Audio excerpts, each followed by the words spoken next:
What's going on, everybody? It's your boy. I'm back. Yes, indeed. I'm Brian Redmond, and this is the Relationship Rehab. And on tonight, yes, as they say in the church, on tonight, we have a really good show for you.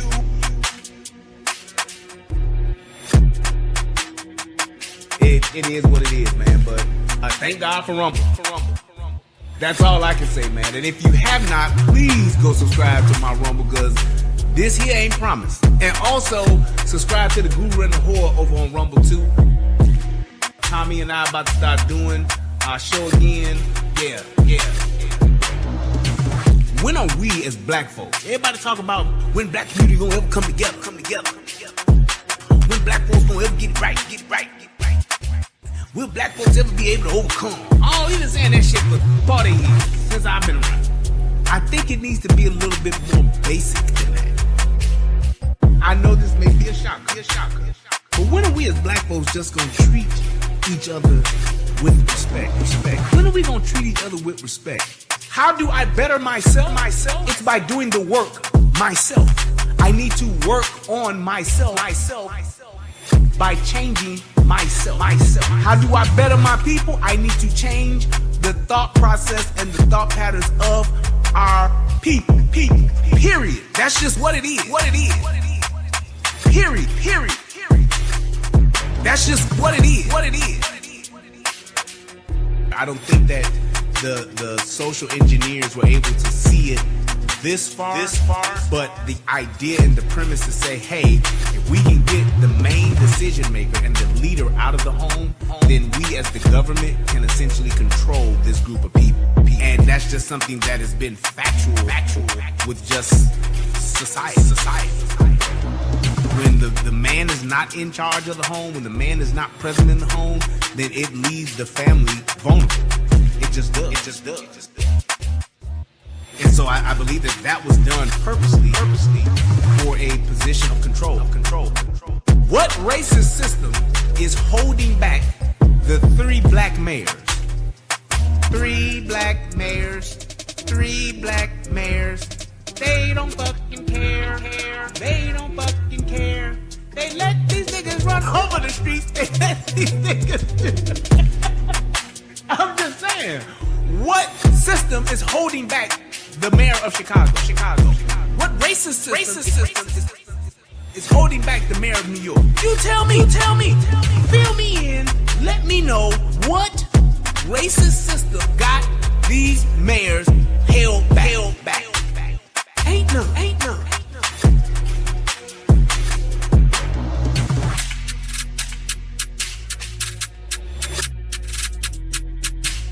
And let me end wrap up with this, and I'm going to smoke my cigar.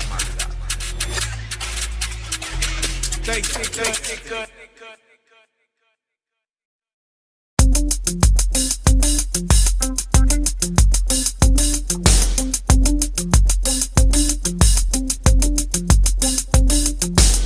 We keep the party jumping all night long until we into the early morn. We don't stop and we don't quit, cause we drop hits and it's dope shit. There's a party at the Wild Wild Club tonight, and the party ain't over till the morning light. We them ballers from the 1, 2, 3, rolling VIP. We bought the bar, so we drinking M-R-E-E. I brought a brand new 6, and you haters despise, cause when the wheels stop the spinning, grown hypnotized. Teeth chatter from the ice on my neck and wrist, and you can dance if you want it or just I be rolling down the street, smoking hydro, sipping on gin and juice, baby. I be rolling down the street, smoking hydro, sipping on gin and juice, baby. As the Hennessy into me, I roll weed, how I'm finna be, cause that's me. Banking for a century, with my G's, pouring liquor for the memories. Feeling free, where them thugs in the clubs now. We getting high, drunk till we lazy eye. No lie, we them Bentleys that roll by. That's right, we them cats got them hoes like all night. We the baddest and we know this. A bunch of thug motherfuckers taking no shit.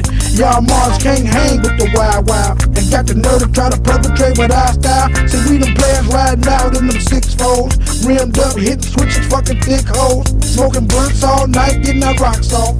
Pissy drunk in the streets till the cops off. See, we untouchable while y'all get the wax shit. It's VIP anywhere that the max sit. So y'all cats better recognize who I be. A thugged out young millionaire from the streets. And OG. I be rolling down the street, smoking hydro, sipping on gin and juice, gin and juice, gin and juice, baby. I be rolling down the street, smoking hydro, sipping on gin and juice, gin and juice, gin and juice, baby. I'm from the crew that can't be stopped. Jump in my ride like my car, baby, drop your top. I ain't even on that bullshit. I'm in the full clips. I'm about to stack chips, fuck dips, rock hips. As I ride off the scene on dubs, blow hate and blow me. On my way to the club, I know this beat is hot to death, so I'ma thank Mac Love. We left them corners long ago, but we still rap for the thugs. And I'm like ecstasy when you're next to me. Wild Wild is the only niggas close to me, the only ones that show me love.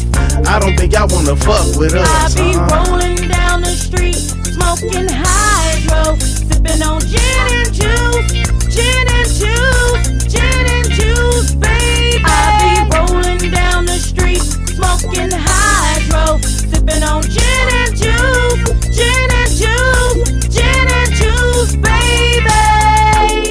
Y'all niggas can't fuck with me, no, no, no, you niggas can't fuck with me, no. Y'all niggas can't fuck with me, no, no, no, no, no, no. Y'all niggas can't fuck with me, no, no, no, you niggas can't fuck with me, no. Y'all niggas can't fuck with me, no, no, no, no, no. Y'all niggas can't fuck with me, no, no, no, you niggas can't fuck with me, no. Y'all niggas can't fuck with me, no, no, no, no, no. Y'all niggas can't fuck with me, no, no, no, you niggas can't fuck with me, no. Y'all niggas can't fuck with me, no, no, no, no.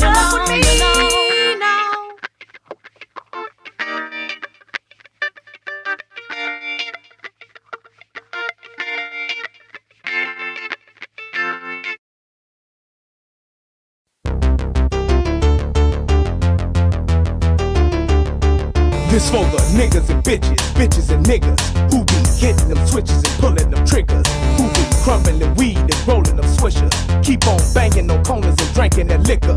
Keep that thug shit real when you fucking with me.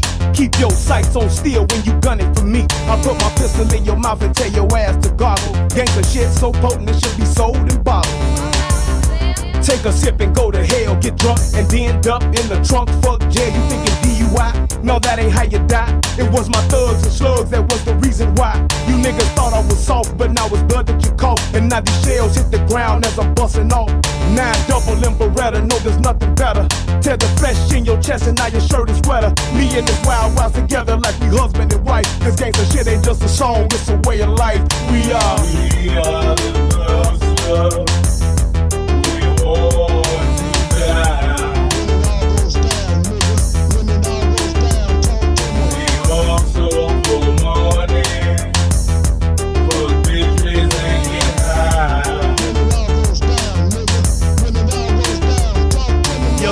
Bloodshed, pussy niggas is dead. Hollow points tipped with lead, putting gaps through heads. That's what it be like when the street lights get to flickering. Niggas get to bickering and slugs get to tickling. We them niggas that just don't ask. We take your cash, transplant or put in your ass. Right hand to your left eye. Hey, Mr. Tough Guy, when slugs fly, I guarantee your shirt won't dry. In times of peace, my niggas playing wars. Stack dope, sit mowing, then we bang whores. We been through gang wars. We bout that green, we bout that murder scene. Pull a tool that's sure to leave your shoulders clean. Cause when it all goes down, I got that heat. You was slow on the drawing, now you burn me. Because we are the thugs.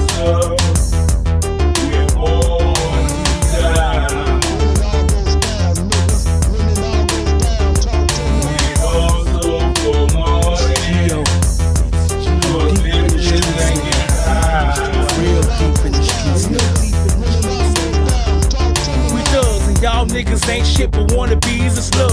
But not for my fucking enemies and blood. For my niggas, I was shorty bleed my blood. For my niggas, I was shorty bleed. It's Gio, the same nigga that was ready for war, ready for fame and everything it had in store. And I ain't changed, I'm still still on the block with my dog. Smoking weed, busting shells, leaving the block for the fall.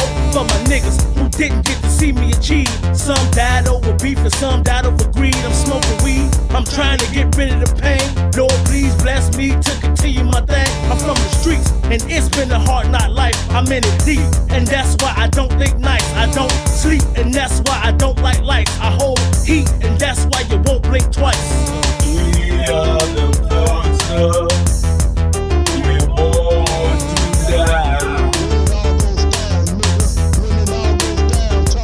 We also for money, for bitches and get high. What y'all wanna bang with me, bust them things with me? You little bitch ass niggas can't hang with me. Why be the hood of the no good? Breaking your studio niggas down to the flow wood. I'm here to check the game, nigga, respect the name. Or I'ma pull my 4-5 out and select the brain, inject the pain, and leave you for the news to cover. Another victim of man lover, wild motherfucker. Y'all ain't never seen a motherfucking street like me.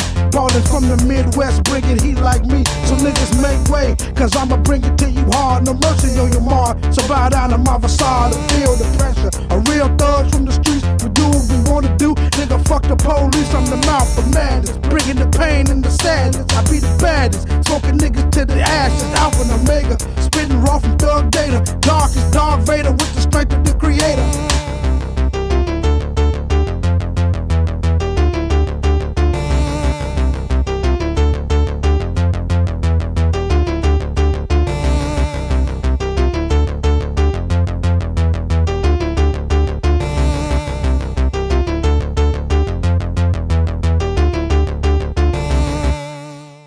When it all goes down, nigga. When it all goes down, talk to me.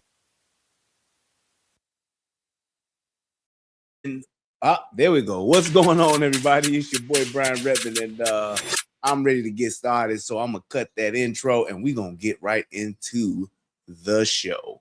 I hope you guys are having a good night. It is Friday. It's Friday, and I'm ready to swing.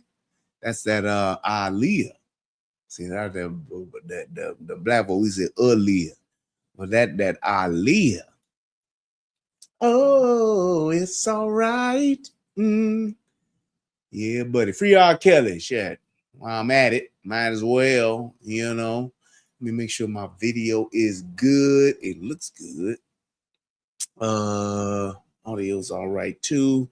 I take it y'all can hear me, right? What the guan? What a guan? Yeah, what do you know about that? Irie, man. Everything's all right, man. Here in Jamaica, we don't have problems. We only have situations. Yes. What's going on? My man Calvin Dickinson in the building. Yes, indeed. Simply Deep is in the building.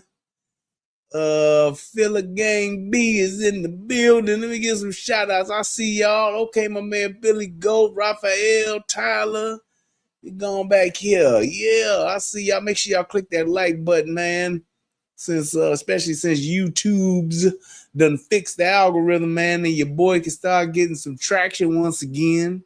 After all that discrimination. Kazama, what's up, man? What's happening? It's good to see y'all, man. It's good to see y'all. Yeah, we're gonna have ourselves a good old time tonight, man. I have been wanting to do this show for quite some time now. It's been definitely a few days since last weekend. I've been wanting to do it, and I wanted to make sure I did it right and wanted to make sure I had the time to do it, which is what tonight is all about. Yes, tonight is the night.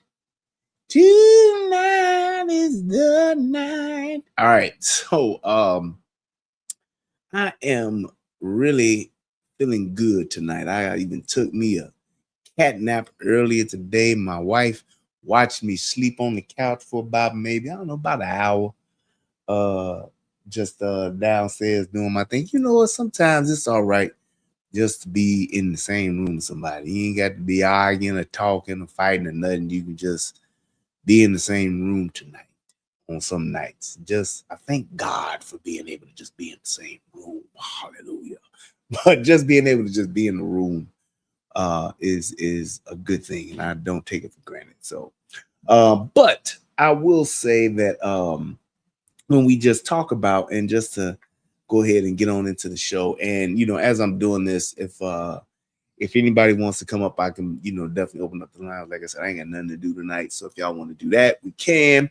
Other than that, I'm going to do my thing and I can get on up out of here and get back to my life. I had to make sure that my dishes is getting washed in the kitchen. For some reason, my child thought that she was going to just go to bed. But that's a whole nother thing to talk about. There's a whole nother movie. But yeah, so just making sure that you guys are definitely I'm definitely trying to drive the numbers up. The numbers are starting to improve more than what they've been like since they took the shadow ban off. So I really appreciate you guys. If y'all can put that that like button in there for me, share it, whatever the case may be, I appreciate it. So let's talk about Juneteenth just a little bit. So we're talking about Juneteenth. That is the day that the slaves were told they were free. Yes, because they had been free, but didn't nobody send an email. Didn't nobody send no mass, wasn't no group chat, didn't nobody say nothing on Instagram once the slaves got free. Didn't nobody put it on Facebook. They didn't put it on Instagram. They didn't put it on Twitter.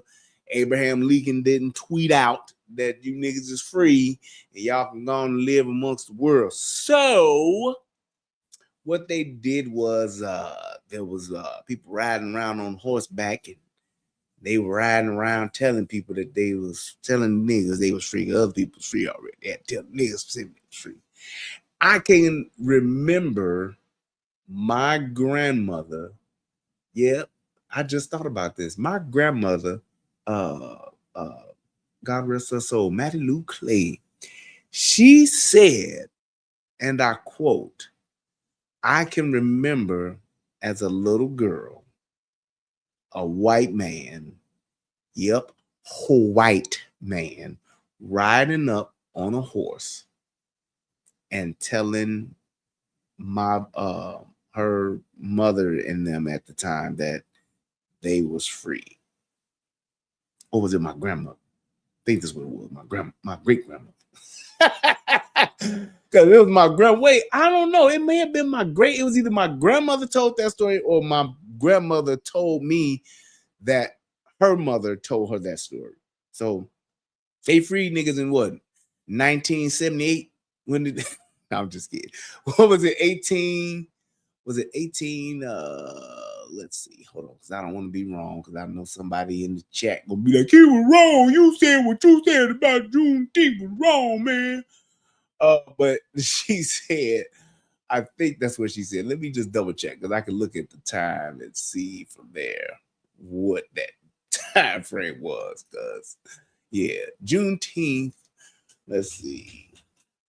When was blacks freed? I think it's 1865, I think. I think that's what it is. So 1860, something like that. Freed from slavery. That was 1865. I was right. Yeah. All right. So it's 1865. So yes. So that would have been so that would have had to have been my great grandmother. Because 1865, my grandmama wasn't born then. So it had to have been my great grandmother. So yes, so just to make sure I ain't I'm facking and I ain't cracking. Yes. 13th Amendment that was about slavery. So yeah. And so Juneteenth is when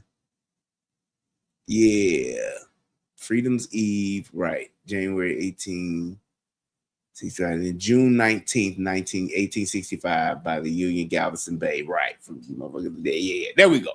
All right, so they was doing that shit everywhere, but here in Texas, they ain't tell niggas, they ain't send no emails out of nothing. But that's what that was. But she said that she can clearly remember when my great grandmother said that she remembered when they came and told her that she was free as a little girl. But yeah, anyway.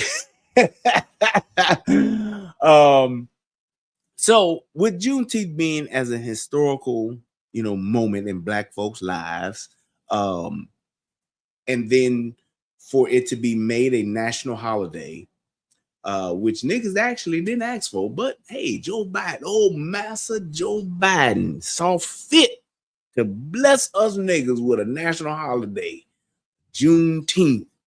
And I think that came about in 2020 is when he did it, I believe. Yeah, 2020, 2018, something like that. But anyway, made it a national holiday. Now, with that being said, you would think that most Black folks, especially just now getting a national holiday, that is definitely something relative to pivotal to our existence here in America, as we are approaching our 250th year of being in existence. Shout out to America. With that being said, you would think we would have some real reverence for that holiday, and being able to acknowledge that holiday, and being civilized Black folks, we would be able to really, really, really just enjoy and celebrate with pride, integrity, and just good character. Well, no, we didn't do that. What we did was we opened up a museum in Chicago, and even though the museum opened, a lot of the Black folks that were contractors, a lot of the minority contractors for the Obama Museum, Obama Library, I should say, or as Black folks would say, the Obama Library, they still haven't gotten paid yet, and they're fighting about that. Also, over the whole Juneteenth, they started the weekend with opening of the Barack Obama Library.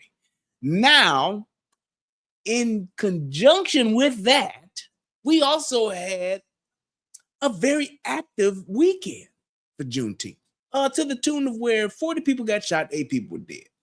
Yeah.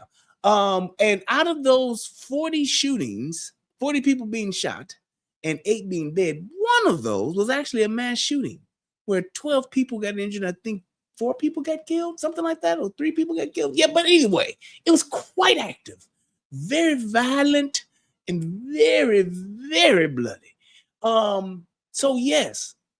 And now you would think that with all of that being said and everything that has occurred over this monumentous holiday weekend, that our mayor would, of Chicago, the geography teacher, Brandon Johnson, would be able to come forth and really accept responsibility for what has happened, come with some type of plan that's to keep it from happening. Now, he didn't do that neither. What he did was he found a way to make it Donald Trump's fault. And I don't understand. I've watched this video a few times, and I still don't understand how he did the weave and brought Trump into this weekend and how he's responsible for this going on. They just said, shout out to B News. Thank you, brother. Appreciate it. He said, dang, I'm trying to finish the Tuesday shit. Hey, man, I'm back, baby. I'm back out here now, Doc. I'm gonna start doing the show, man. Mondays. Definitely be doing the panel show on Tuesdays with Tommy. And then I'm definitely gonna try to do something on Fridays and maybe even Saturdays. So I'm gonna at least try to do 2 a week, Doc. So yeah, man. So you're gonna have plenty of content, good sir. But getting back to what and thanks for the super chat, bro. I appreciate you. But getting back to just what he figured out a way to do that. They also said there was a cross burning. Hear this. There was a cross burning at a park somewhere in the state of Illinois. And J.B. Pritzker found a way to tie this back to Trump and say this is Trump's fault too.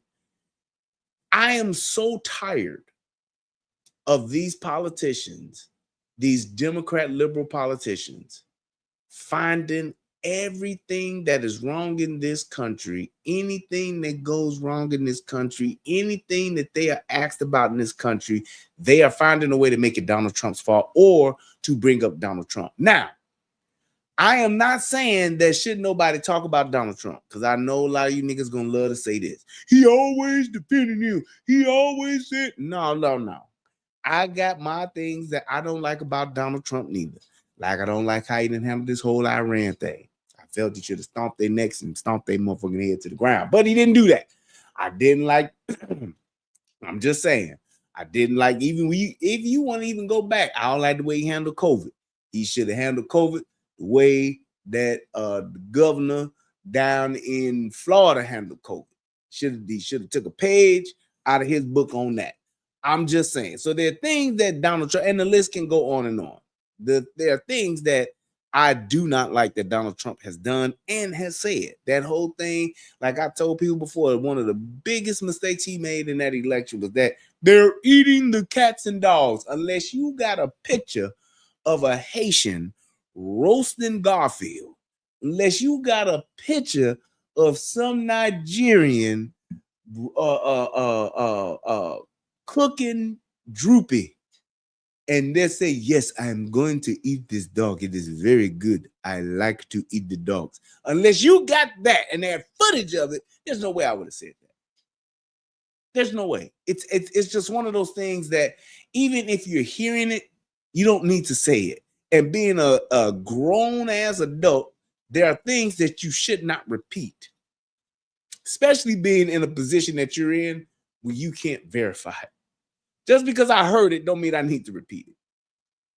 Now, if he would have prefaced that whole thing and said, hey, man, I even heard that they were eating cats and dogs. I don't know how true that is, but they said it. Then you just want to bring it up and just throw that motherfucking grenade and walk away, fine. But you shouldn't say shit like that. So just in all fairness of things, I will consistently and don't mind having a conversation about the things that he's done wrong. But when you talk about the things he's done right, they far outweigh the things that he's done wrong. So in that same vein, I'm gonna say, hey man, as far as the things that he has done and trying to undo a lot of the shit that Biden and crew did in those 4 years, and just trying to get us on the correct path, I think that he's probably going to be arguably the greatest president in my lifetime. Just saying. When it comes to just the overall outcomes of things that's happening and that are going to happen, and the things that he's put in place and over the years that's going to happen, yeah, all of that shit about how he make people feel, I could give zero fucks about. But all of the things that he's done and he's doing and putting in place now, is everything he's doing benefiting black folk? No.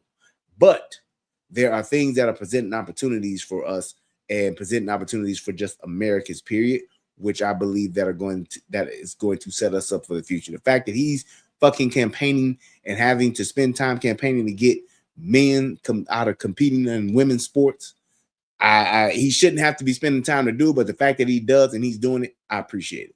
And that's just the small thing. The whole thing with the all of that DEI crap and getting that stuff out of the way, I'm all for that. So it's like, I appreciate him for doing that kind of stuff, and hopefully we won't ever have to like experience that again. At least I hope me and my children and my grandchildren won't. But with that being said, those are the things that I've seen that he's done right. But like I said, there are definitely things that have done wrong. But how they can weave that into everyday life, and all of the Democrats are doing it. You ask Hakeem Jeffries something, he gonna find a way to talk about Trump. You ask Brandon Johnson, he gonna find a way to talk about Trump. JB Pritzker, any and every single last one of these Democrats, when they get confronted, pinned up against the wall, backed into a corner, the first thing they say is Trump. And I don't understand why people are okay with that kind of just rhetoric and those types of responses, and just saying, man, come on, man, like, really? But they continue to do it.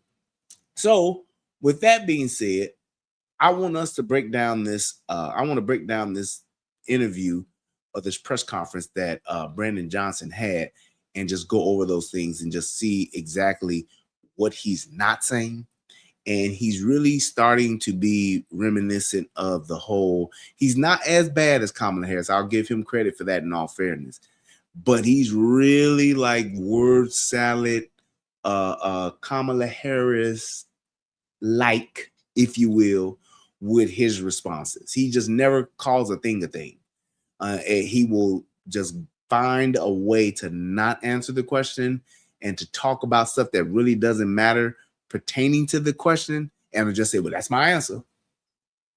It's like you ask me a question and say, hey man, so how do you feel about, you know, this current administration and the things that they've done and are currently doing? And I say, well, when you move rook to e4 and then you take the red checkerboard and move, it's like that has nothing to do with. I just say, well, that's my answer. You don't like it, I get it. Like, no, that's not answering the question. So it's like, man, he said Lori Lightfoot was better than him. I said it, man.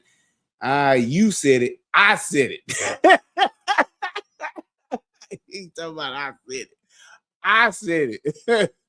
Most people that even had half of a brain. When I researched this dude and found out that he was nothing more but a geography teacher, man, I knew it was gonna be nonsense. And then he was like, just with all the things he started saying he was gonna do, it's like it's asinine. But this is what happens. And I'm gonna say this. I will say this. I do not feel sorry for niggas in Chicago. I feel sorry for the city because I love the city. I love my city. I still do. Still love my city. I don't feel sorry for none of you niggas. Everything y'all getting, these high ass property taxes, all of the fucking crime and all that, man, y'all deserve all this shit. He's just like the Dark Knight. He's not the villain he's the villain y'all deserve. He's not the villain y'all need. He's the villain y'all deserve right now. Y'all voted for this because he was a black dude with a fucking mohawk and y'all voted his ass in. And the fact that y'all was dumb enough to do that, this is exactly what you get. So make no mistake, I'm not doing nothing but being and I told you so nigga as of right now. That's what until he gone, I'm definitely coming from that perspective of told you so. There was no way they should have voted this dude in. Nobody knew him. Nobody in the community knew him. This nigga was a teacher, literally. A teacher.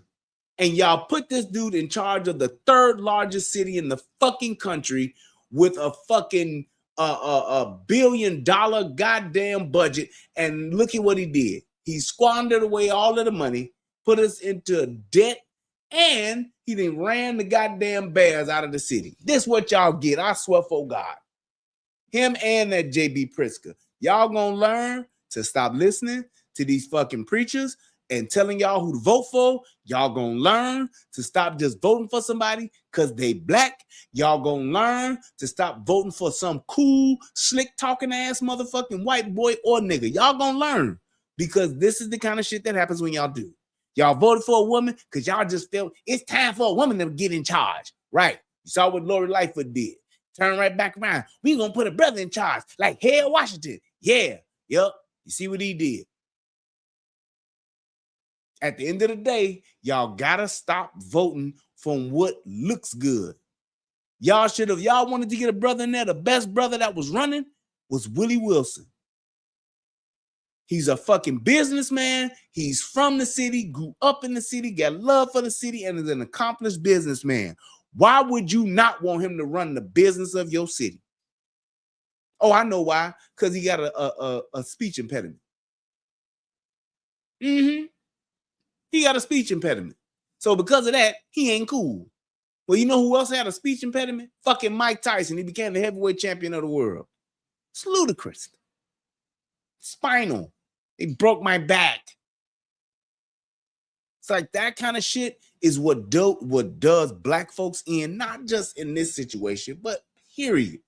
Y'all don't want to research. Y'all don't want to look nothing up. Y'all don't want to actually look at the facts. Y'all want to go on y'all feelings and what looks cool, and that's it, to your own detriment. And if y'all keep fucking around, y'all motherfuckers gonna be there, and Chicago gonna be broke, and it's gonna be like fucking Gary, Indiana. Keep on. Keep on. Y'all keep on. Y'all gonna be the same motherfucking way. Whatever happened to Gary? What happened to Chicago Heights? What happened to Riverdale? What happened to Harvey? Niggas, that's what happened. Y'all vote these niggas in, and these niggas don't do nothing but enrich themselves and take advantage of y'all. This motherfucker just had a weekend where there were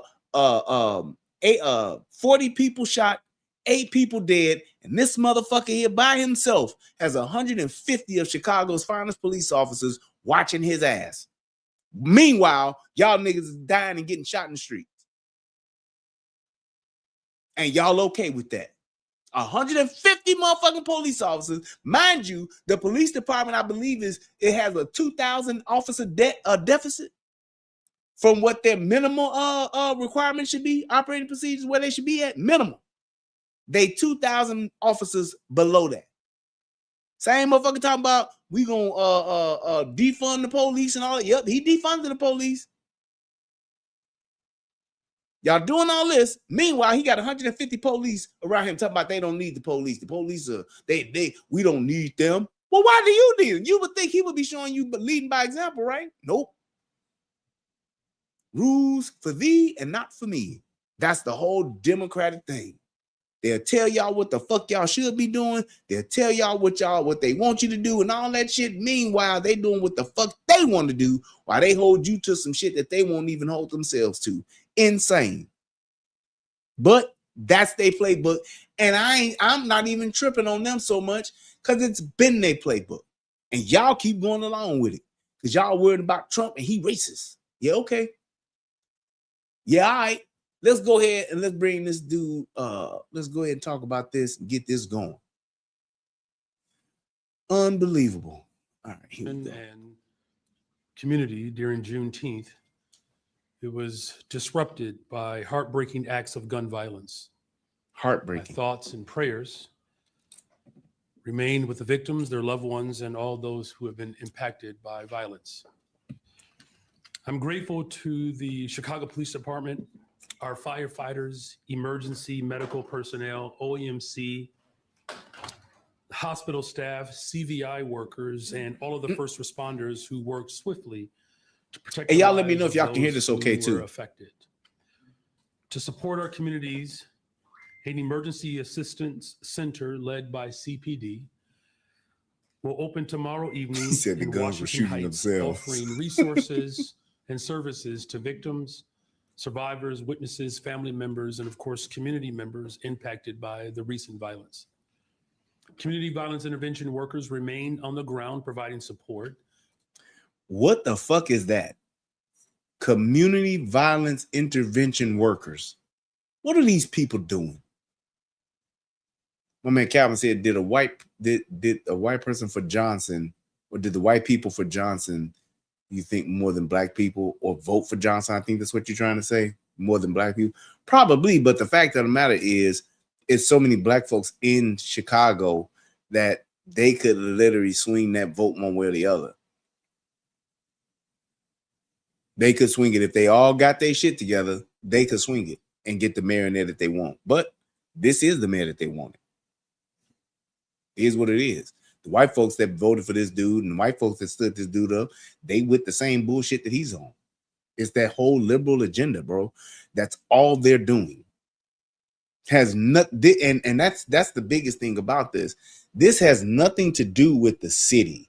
This has nothing to do with getting the city on track. This is all about them and their agenda and what they want to do. As far as that liberal agenda and how that's getting carried out is all that they're concerned about. They're not trying to say, hey, we got to fix this, or hey, we want to do this. They're just talking that same, this is community policing and we're going to abolish the police and defund. Like, they more concerned about getting these illegal aliens that then came over here through Joe Biden and Kamala Harris's administration. They more concerned about getting them to have licenses and ID so that they can continue to support that agenda. That's what they're more concerned about than anything else. That's just what that is. But And the city's crisis assistance response and engagement program, or CARE, remains available to residents in need of mental health and trauma-informed services. Residents can also call 211 to be connected to additional support and resources. And even in moments of tragedy, we are reminded of the strength of our communities and the importance of showing up for one another. But we also... I'm going to answer this because it's a good question. Laurice Wagner says, do you think white people consider any color as a vote? Do I think they consider any color as a vote? I'm not sure what that means. Or are you saying, do they consider color when they vote? I'd like for you to make sure I got this right. But if that's what I think you're saying, I think everybody considers color. That whole nonsense and bullshit, I don't see color, bullshit. I think that everybody sees color. However, I think that when it comes to who white folks vote for, I think they do one thing that we don't do. They don't vote their interests. We don't vote our interests. Because you can't tell me that somebody you don't know jack shit about is in your interest. Why would you vote for someone that you don't know anything about when you have another candidate that is a businessman that you do know about? Because everybody in Chicago know who the fuck Willie Wilson is, especially niggas. They know more about Willie Wilson than they did about fucking Brandon Johnson. So why am I gonna vote for some fucking black dude that's a teacher, a geography teacher at that? He's not a fucking, like, he's not even a fucking mathematician or no shit like that. He's not a fucking physics teacher. He's not even on the higher end of higher learning. I would give him more credit if that, because I would say at least this motherfucker know numbers. No, he's a fucking geography teacher, and they voted for him because that in no shape, form, or fashion qualifies him at all. He was a geography teacher, and he fucked around with the unions and all that shit. So it's not necessarily about color, and I think people do see color, but it's about what is this person doing and who else is available. Vote for the best candidate that serves your interests is all I'm saying. Because I think white folks do that. Also know that our work cannot end once the headlines fade. Gun violence has afflicted communities across Chicago for far too long, leaving behind grief, trauma, and empty seats at family tables in neighborhoods throughout our city. While cities across the country continue to face this challenge, we know that our communities deserve safety, opportunity, and the resources that are needed to thrive. Even as Trump's cuts and federal funding uncertainty threatens violence reduction efforts. How is it that, what the fuck does Trump cuts have to do with you being the mayor of the city and running the city, making the city safe? How does Trump cuts affect that? I would love to know. Because at the end of the day, if Trump cut whatever the fuck he cut, you still got 150 police officers. Them Trump cuts didn't affect that. Watching your ass. And see, this is the thing that people don't realize about Chicago. Let me say this, because a lot of people don't know, because you ain't lived there, which makes sense. You wouldn't know. When you look at the city on a weekend, that's when shit really gets thick. Holiday weekend more so, and especially if the weather's nice, like when this 4th of July roll around. When you have the city like this, you could literally oversaturate the high crime areas, and they would nip shit in the bud. This dude ain't even smart enough to do that. Well, it is not that he's not smart enough. He don't give a fuck, because they could do that. Trump has offered the use of the fucking National Guard. What other resource do you need, bro? Just think if Trump said, hey man, I could send you 2,000 National Guards right now. 1,000. Hell, 500. Imagine if you could put 100 National Guard in every hot zone, high crime area in your city for a holiday weekend. Wouldn't shit happen? But he don't give a fuck about that. So that's why he's doing what he's doing. He won't even take the help. Not the fact that the people are going to benefit. He's not concerned about that. He's concerned about the optics, because the last thing you know what he wants to have happen is for Donald Trump to send some troops to the city and the city actually becomes safe, like he did in DC, like he did in Memphis. He don't want to do that because he knows then it's going to prove him right, and he's going to be the one that looks like the asshole because it's been going on for years.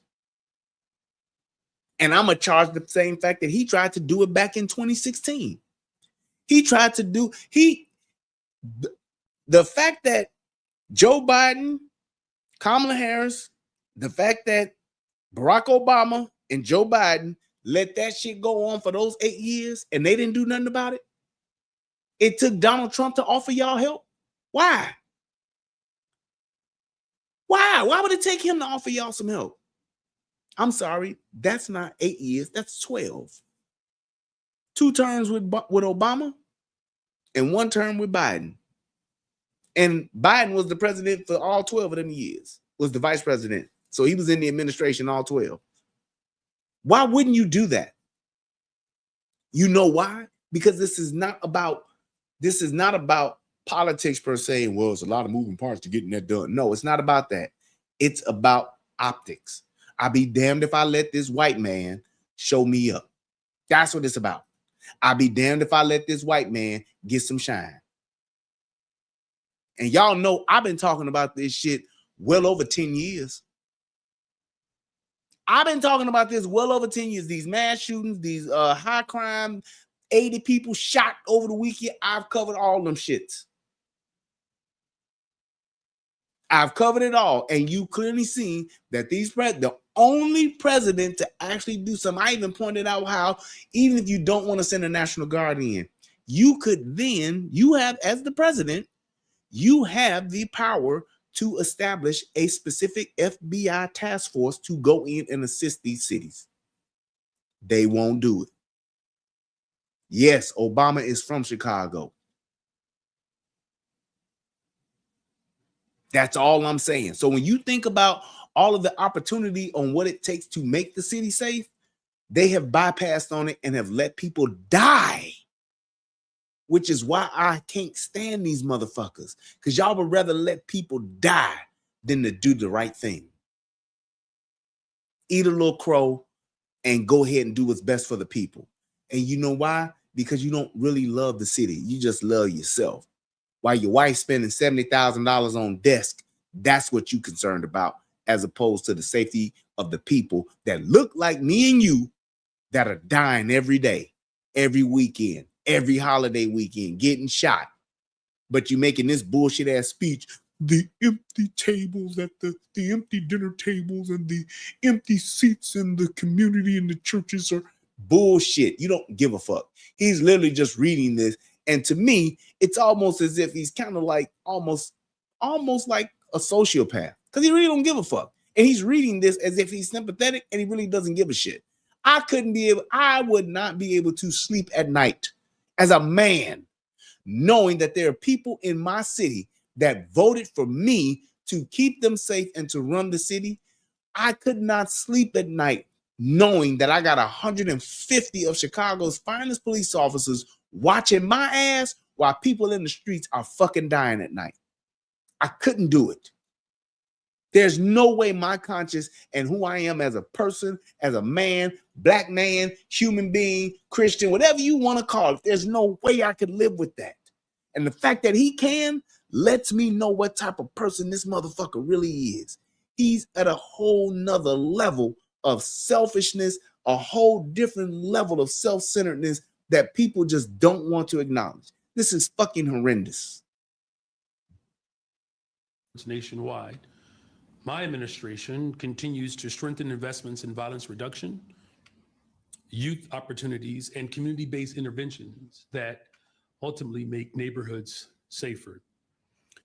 Hey, Tonia, if DC ain't safe, because I have not been there, it's better than what it was. All that it was getting there is better than what it was. That's all I'm saying. So if you live there and you get more insight on it than I do, great. But I don't see all these motherfuckers all the shit that was going on there before. I don't hear it to that magnitude like it is now. So you got to credit the man with something. That it was getting there already. Yeah, okay. It wasn't there already. I'm sitting here and I put a fan in, you got a fan in your living room, and you talking about, yeah, it is getting a little cooler, and I come and bring a motherfucking AC and cut that AC on. Say what you want. Fan could have been helping, but it ain't the AC. Just saying. Part of our efforts also include supporting the call for a permanent department dedicated to gun violence reduction, ensuring these efforts remain coordinated, accountable, and sustained for the long term. Because building safer communities requires the full force of government and a commitment Obama to is addressing not the from root Kenya. causes of violence. And one of the most important investments that we can make. You know what? I'm so tired of people doing this type of shit. This is the kind of stuff that people literally are wasting their time on. People have been trying to make this person not a citizen for fucking decades. I don't understand why. Just like how people always talk about Michelle Obama's a man. Why do you give a fuck? I do not sleep with Michelle Obama. If Michelle Obama got a 12-inch penis, it is of no consequence to me. I don't care. If that's what Barack Obama likes to the point to where he married him or her, why can't y'all let this man live? It's like we try to make big things out of little things for no fucking reason. It's like, you know good and goddamn well the man ain't born from Kenya. How the fuck would he have a birth certificate and all that shit? You can't do that. There's no point in doing it. Unless, and it's like, to what end? His father's from Kenya. What does that have to do with him? Why would we want to make it to where he's from Kenya? That shit is crazy to me how people do that. Leave this man nationality alone. He's a fucking American. More so than most people, I would even go that far to say. The man went to fucking Harvard and became a fucking constitution lawyer. Like, what are y'all talking about, man? Shit is crazy. Leave that man's wife alone.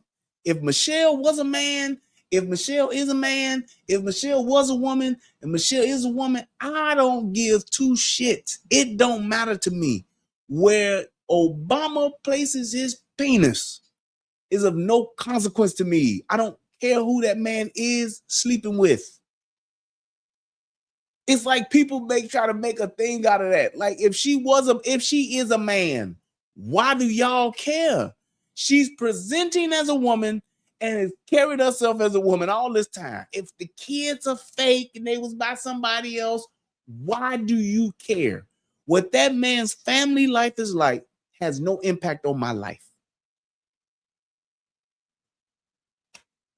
That shit is wild as hell that people go into that and try to drive down that street and be like, yeah, they were doing this, they were doing that, they were doing this. Just like Candace Owens talking about that white woman that was a man. It's like, okay, what difference does it make?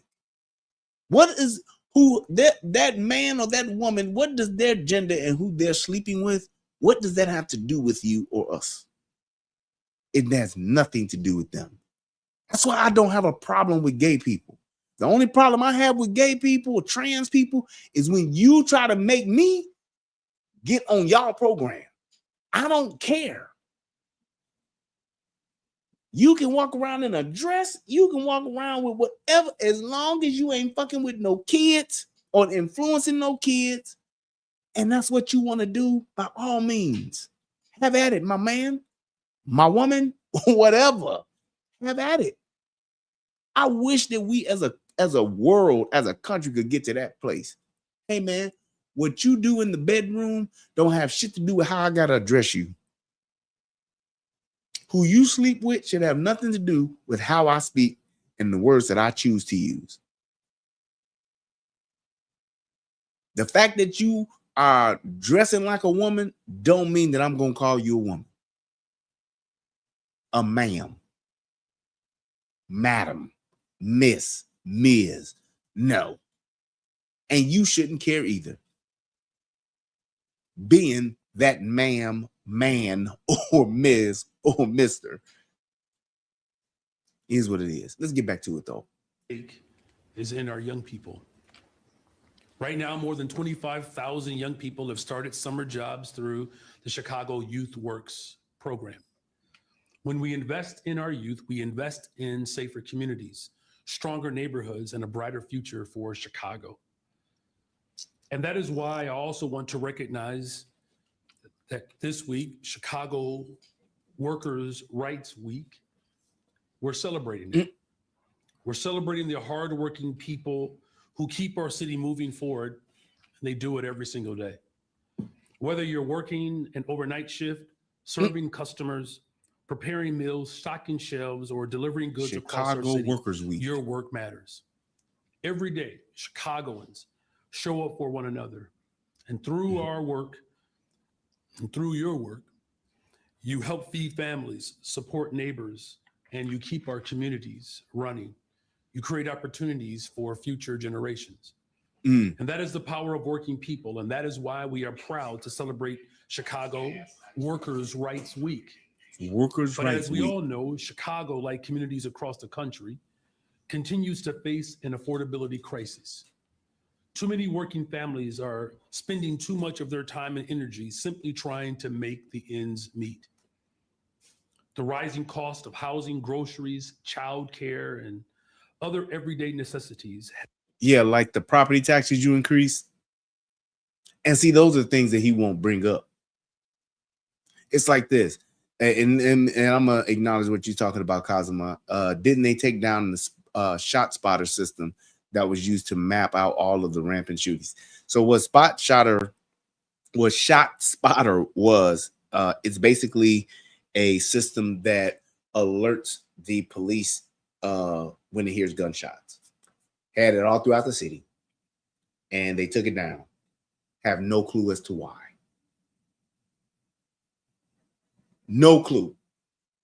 But yet and still, with all of these shooting, and all it does, because when you have things like that happen with shot spotter, it's like that's when seconds matter. So you got somebody shooting on 119th and Halsted. Shot spotter would then let the 911 dispatch know, hey, shots fired. Now, what that then does is that allows dispatch, before they even receive the 911 call, to actually start having officers en route to that area. Not that it's going to catch the people right then and there still shooting, potentially could, but they're dispatching units to that area to help with whatever is going on with shots being fired in that area. So definitely one of those things to where, hey, as you get in those 911 calls, you're now already got officers on the way responding. You're already en route, and now you could be looking for the suspects of that committed that crime, that were shooting. That is what that does, and it definitely helps. That was something that what was his name? Terry. Dang it, he used to work with my dad. Wow, I forgot the old superintendent name, the black dude. Terry something. I can't remember his last name. But yes, that was something that he put in, and it definitely helped. But be that as it may, they did turn that off.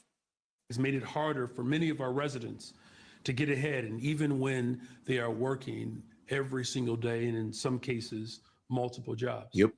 Supporting working people is not just something we talk about during work. Prove it, Wagner, Laurice. It is a commitment. I'd love for you to prove our it. Work every day throughout the year. 2 years ago. Because I imagine what you're saying is that Barack Obama is not an American. Barack Obama is from Kenya. I would love to see you prove it. Please. Please prove it, because you would be the first person to prove how a man who is not from this country has become president of the United States. Let's see the proof, sir. I would love to see it. I await your evidence. My administration established Chicago Workers' Rights Week to recognize the contributions of working people across the city and reaffirm our commitment to ensuring that every single Chicagoan has the opportunity to thrive. We also committed to raising standards for workers and making sure that our economy works for the people whose labor makes this city run. And since taking office, our administration has increased Chicago's minimum wage each year, helping workers keep pace with rising costs and ensuring that more families can share in the city's prosperity. On July 1st, Chicago's minimum wage will increase to $17.05 per hour. That means more money in the pockets of working people and more support for families working hard to keep up with the rising costs. And it's also why we fought to give Chicago workers access to up to 5 days of paid leave and 5 days of paid sick leave. No one should have to. Hey, Simply Deep, you can email me, and if you want, we can do. I will do a show for that anytime. If you got questions, I would absolutely do a show. So if you want to email me some questions, I can put together a show, and either with or without you, I can either do, depending on how many there are and the topic, I can either do a live show or I can do an actual recording, and I'll respond to whatever questions that you have. So go ahead and just email me, and we can get that done. That's no problem. I love doing that. That's my pleasure. So yeah, just shoot me an email, and we can get that resolved and get that figured out. No problem. Choose between earning a paycheck and caring for themselves or their loved ones. And no one should have to worry about losing income when they're struggling with their health. We know there is still more work to do. Working families are the foundation of our city, and they deserve fair pay, meaningful protections, and the opportunity to build a stable future for themselves and their loved ones. We will continue fighting for working people and building a stronger, safer, more affordable Chicago for everyone. As we celebrate the hardworking Chicagoans who help build our city every single day, we must also remember those whose labor helped lay the foundation for the city that we do have today. Workers' Rights Week is an opportunity to honor the generations of. He said, born in Indonesia, traveled to Kenya. Obama isn't black or white. Hey, man, where's the evidence? I got an email address. I need the evidence of that. An important conversation about our history, our responsibility, and the work that's still ahead. Building on our commitment to protecting working people and advancing equity across our city, I want to turn to another important part of this work. 2 years ago, I signed an executive order establishing a task force to shine a light on the harm that slavery and racist policies have caused and continue to cause, and particularly the harm that they've caused to Black Chicagoans, while more importantly, identifying pathways towards repair, opportunity, and investment. Today marks the second day of Chicago's public reparations hearings. For the first time, Chicago was formally listening to and documenting the lived experiences of Black Chicagoans, while also acknowledging how policies like redlining, disinvestment, and segregation have shaped lives and communities across generations. The testimony shared here will help inform. So, and all of this shit that went on over the weekend, this is what he's talking about. Chicago Workers Week, reparations, and okay. The city's reparations study of harm, deepening our understanding of how those harms continue to be felt today and what it will take to begin repairing. This work is about telling the truth, honoring the lived experiences, and building a more just Chicago for the future of our city. So thank you all again. And with that, I'm happy to answer all of the questions. Like anybody give a shit about that. One question, one follow-up. Like nobody gave a shit about that. Like Calvin said, what about the judges who let out the criminals that the police arrest, especially the crimes that involve guns? They judge have been held the judge have to be held accountable to. It's the whole judicial system. So you got to remember too, the prosecuting attorney and the cases that they bring before the judges who are elected officials that we put into office that are not tough on crime and that are letting motherfuckers out. That is what it is. But when you come up with shit like no bail, no bond. So it's like if I can come and get accused of shooting 5 motherfuckers and automatically get no bail. Hey man, not no bail, but there is no bond to where I'm getting held in court and I ain't got to post bond for it. Hey man, what else you want me to do? They putting them back out, giving them slaps on the wrist and letting them go back out to commit more crime. That's just what the name of the game is. And yes, they do need to be held accountable, but prosecuting attorney, they play a huge part in that too. Definitely, because they determine who gets prosecuted and who doesn't. And there are plenty of cases that we don't know about that literally where charges get dropped because the prosecuting attorney just ain't gonna prosecute those crimes. Not gonna prosecute, let them motherfucker go. So it is what it is. You claim his roots until they are brought up. I understand that what you're saying, but all you saying is talking. Just as much as you're saying he isn't a citizen, I'm saying that he is, and I got more proof on my side because he was the president, he was a senator. Like, what else do you want me to do? I don't have any evidence that says that he's not a citizen. So why would I then turn around and say that he's not? That's the only question I'm posing to you, because everything that you telling me is hearsay, some shit you done heard from another motherfucker.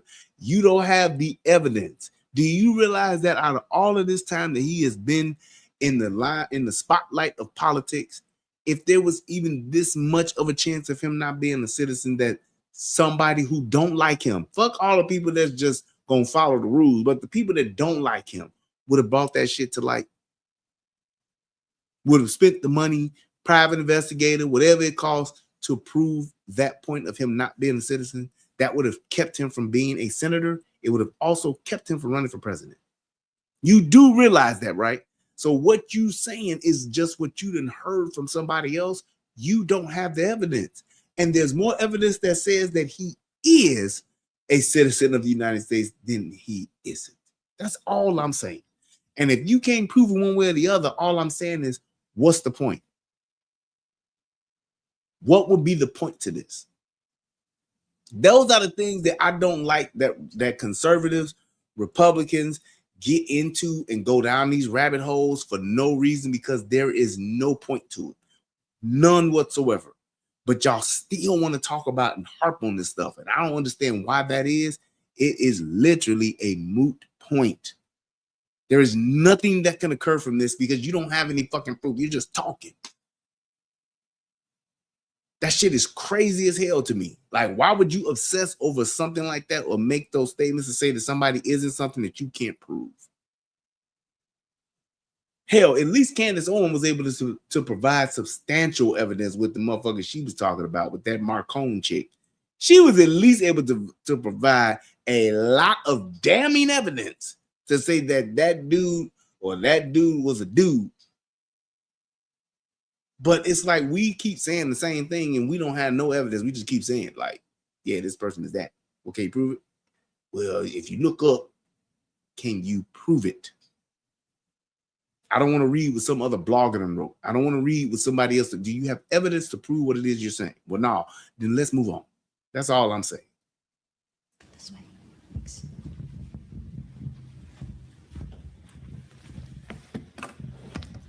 How you doing, Mayor Johnson? I'm doing well. Thank you for asking. Talk a little bit more about what I think I just heard you say, which was your endorsement of a Department of Gun Violence Protection. How would that work? Who would be running that's a good that? question. I wish you'd have this kind of vitriol about Trump and the Epstein files. What kind of vitriol would I need to have? And I love when people bring up these Epstein files, because all I got to say is y'all saying who's in the Epstein files, and I'm gonna let you have that. All I'm saying is, what does that mean, being in the Epstein files? I don't understand that. If whoever is in the Epstein files, do y'all know? And I love when people bring this up, because this just goes to show you how niggas would just repeat shit, and how these liberals would just repeat shit just for the sake of repeating it. You say these people that are in the Epstein files, because they didn't say Clinton in the Epstein files, they didn't say Trump is in the Epstein files, which they proven that all he was doing was mentioned in a fucking email, but whatever. They said all of these people that are in the Epstein files. Do y'all realize that everybody that's been mentioned in the Epstein files, that there is literally no evidence to show these people that have been that have been acknowledged to being in the Epstein files? There is no incriminating evidence, which would be, because what everybody's pointing this back to is that these people that are in the Epstein files are people that have slept with underage girls. Great. I'm hearing you 1000%.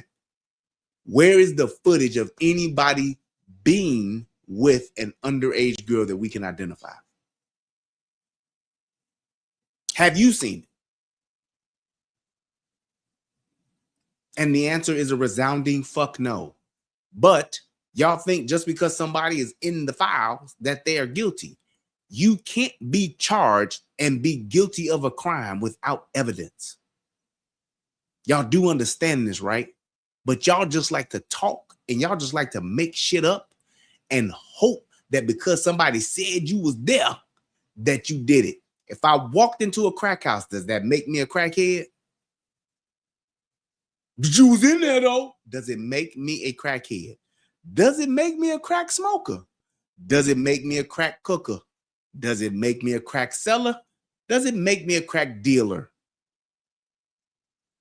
No, to all 5 of those. So why would the same things not apply to the people that y'all are saying in the Epstein files? Now, if you got some footage of this man, said man, whatever man, being with an underage girl, then let's prosecute that motherfucker to the fullest extent of the law. Until then, all you're doing is talking, and that is what's called hearsay. Because just because I was on the plane, just because I went to the island, you can't prove that I slept with an underage girl. So what are we talking about? Just because I was there doesn't mean that I committed a crime. Well, you tell me when showing up someplace where a crime was committed makes you guilty. You tell me how that works. And we talk about niggas who love to swear by. Yeah, but they ain't got the evidence to say that though. Y'all love to do it when it's on y'all. But when it's on somebody else, all y'all want to do is just hear some shit and y'all can say, yeah, he guilty, man. He a pedophile. He a pedophile. So y'all mean to tell me that this man, these men that were at Epstein Island and that are in the Epstein files, y'all said a pedophile. So that means that's prepubescent, that they were sleeping with little children, 5, 6, 7, 8, prepubescent. They were sleeping with children that had yet not gone through puberty. That have not yet gone through puberty. That's what you're telling me. But you don't have no evidence of it. You just hearing that a motherfucker's in the files. Yeah, I was in the dope house. That don't mean I was selling dope, smoking dope, shooting dope, cooking dope. It don't mean that. How many people have been in a raid of a drug house and then went to jail and served 30 years? Yeah, what happened? I was in that dope house and they locked me up. You got locked up, but what did they charge you with? Well, you know, I was there, so they charged me like I was the kingpin. That shit don't happen. But y'all saying it here. Why? I have no clue. Just saying.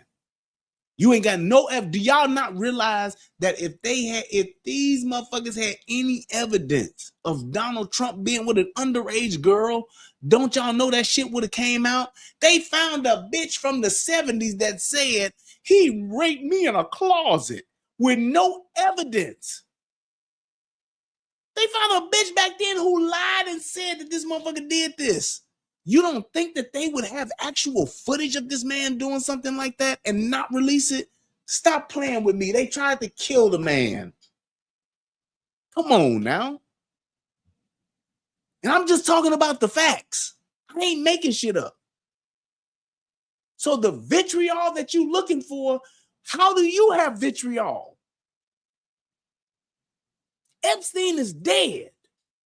How do you have vitriol? And you don't even know what the fuck you got vitriol about. You ain't seen the Epstein files. You ain't seen Trump doing something wrong in the Epstein files. The man actually, there's more evidence showing that Donald Trump didn't like the motherfucking white boy. There's more evidence of showing how he fucking distanced himself from that motherfucker years before anybody else would have, when it wasn't popular. He banned the motherfucker from his resort in Mar-a-Lago. But that don't mean nothing. He was there, dog. No, he was there, man. It's like y'all motherfucking niggas kill me with that stupid shit. You make shit up and then want everybody else to believe it, and you get mad when they don't have vitriol for this man. Why? Because I ain't seen him do no fuck shit? Stop playing with me. That department, would it be your deputy mayor for community safety? Talk more about that. Well, first of all, again, I want to acknowledge, again, the incredible harm and trauma that gun violence has promulgated, not just throughout the city of Chicago, but throughout our country. It is incredibly disappointing and disheartening that the President of the United States of America has worked overtime to defund the very institutions that can keep people safe from. What are the and here's what I'm asking. What are the institutions that the federal government need to be funding with our tax dollars that the city can't fund, and that the city didn't fund, and that the city couldn't fund now if they wanted to, because they were sending all of that $1.2 billion to migrants? Why would you take the money that you could use to fund all of the programs to keep the city safe and then put that towards migrants, but let the funding that was for the people to keep people safe go unfunded, and then the people get killed and people die, and you got migrants that you're taking care of better than the citizens that live there? Can somebody explain that to me? Where's the vitriol for that?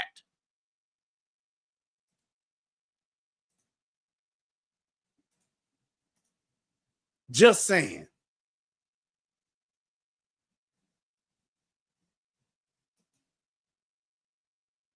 I'm just saying, where is the vitriol for that? Why would you be funding illegal aliens and not fund the programs that keep the city safe? $800 million that he has taken away from violence prevention. And you had 1.2 billion.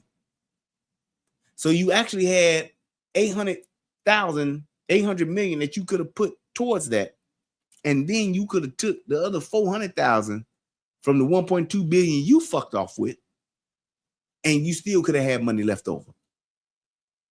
400 million plus 800 million is 1.2 billion. You could have took that money and funded all the shit you just talked about and just said, and still had 400 million left over. But you said, no, we're going to give this to the migrants and to all of the motherfuckers. And here's the thing. He put money in migrants' hands, and he's also putting money in his folks' hands that get over from bringing the services to the migrants. Yeah, all right. $800 million that he placed in the pockets of big corporations and the ultra-rich at the expense of our overall safety. Again, reducing the ATF budget by 30%, the entity of government that we work with at the federal level to remove illegal weapons off the streets of Chicago. And we know that. How can you guarantee that? He says, I'm mad. Did I skip college? Well, why would I be mad? I don't know what you're saying as far as I'm mad. I don't know what I'm mad about. Because I didn't agree with you and say that he's from Kenya and you can't even prove it. Why can't you just do that? At the present time, he's got the lowest mayor rating ever. He does, dude. He's terrible. Workers' right, we got exactly. Knowing what the people are here for. You know why these people are here and what they want to talk about. What's up is Wilbert. I don't know what that means. Brian, these judges continue to let repeat offenders play. Yep, you're right. Then Laurice, you're trying to get kicked out. I don't know what Laurice's problem is. It's like, why would I be mad? I don't see where I've gotten mad. I just called him out on this shit. Like, you making accusations. Why would you make an accusation that you can't prove? I don't understand that part. Like, what is that about? Why would we waste time with that when we can't prove it? Of the police dog by the officer, I think it was in Atlanta. Send that to me, Malek. Send that to me and I can take a look at it.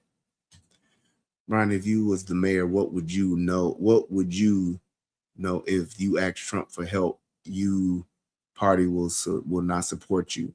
That's the thing, though. It's like at this point, he knows he's not going to get reelected. That shit is done. He's not getting reelected. Why not do what's best for the city and what's best for the people? Because at the end of the day, that's the only thing that it don't matter one way or the other. Why let it burn when you could at least stop it from burning and just let what's left still be there? That's crazy. If I was the fucking mayor of Chicago, I could fix that shit I could fix the city major problems within the first 2 years. He is not even addressing the shooting. Right. He talking about what Trump did. He automatically defaulted to Trump because that's all they do. You ask somebody, this man right here is in total control of the city.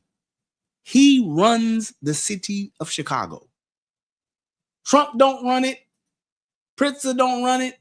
Everything that goes on in the city is his call. He opened up all of those old schools that have been closed, Chicago public schools that have been closed, the park districts that were closed. He opened all of those up for migrants. Nobody had a fucking thing that they could say or do about it. He allowed all of those migrants to go into the black communities in these cities and take over these fucking cities, pitching tent. I mean, take over these areas in the city where motherfuckers had tent cities up in the fucking neighborhoods. He did that. He allowed that. So it's like he's the one that he brought in his own staff. He got all these black women working for him. He got all these black folks working here, and they ain't getting shit done. They just getting paid. Talking about we doing the work. Y'all ain't doing shit. Not with 40 people shot, 8 dead. Stop it. Like Island Coppin. Because you niggas is only down for the profit. That's all y'all doing. Said crack corn, don't care. Jimmy crack corn. 97% conviction rate across the country. Every plead guilty just to get out of jail. It's all time served sentence, suspended sentence. See, I don't even know about that, so that could be true. Unless spineless mayor, useless spineless mayor, nobody with common sense or conscience respects the guy. Yeah, exactly. The shit that he's done, it's unprecedented, bro. When there's no distinction between guilty and innocent, nobody actually goes to prison. The sooner you plead, the sooner you get released. There it is. A person not born in the U.S. can hold office of Senate, House of Representatives, but not the president. That's all I'm saying, man. That's all I'm saying. So if this dude, out of all of that time that this dude has been in office, you mean to tell me nobody could prove this? Man, stop. Stop. Whatever. Brian, you are the first brother I've heard say moot point. I think I spelled it wrong, but just want to get in a conversation to say the word too for some reason now. You wild as hell. Yeah, buddy. That's one of the words I learned from you know who used to say that? Tommy used to say that. And he used it correctly. And it's like he's one of the people that I've actually heard like say the word and say it correctly and correct people when they didn't say it correctly. So I took lead on that. I took his lead on that and made sure that I always use it and pronounced it the correct way. Because you can still mean it and use it in the right context, but if you pronounce it wrong, then that's a problem too. He's the guy that Tommy was the man when it came to just words matter. I love him for it because they do. Words matter. And it's like, that's how you get to a point to where, just like in his stream that we was just watching over on Rumble, y'all go support my brother, Tommy Sotomayor on Rumble. And when he's doing the show, when you don't let words matter and you just say something and hope that people know what you're saying, then that's when shit starts to get convoluted. And that's when your ideas start to not make sense. Because the more you do it, the more stupid it becomes. And you can't make points when you do that.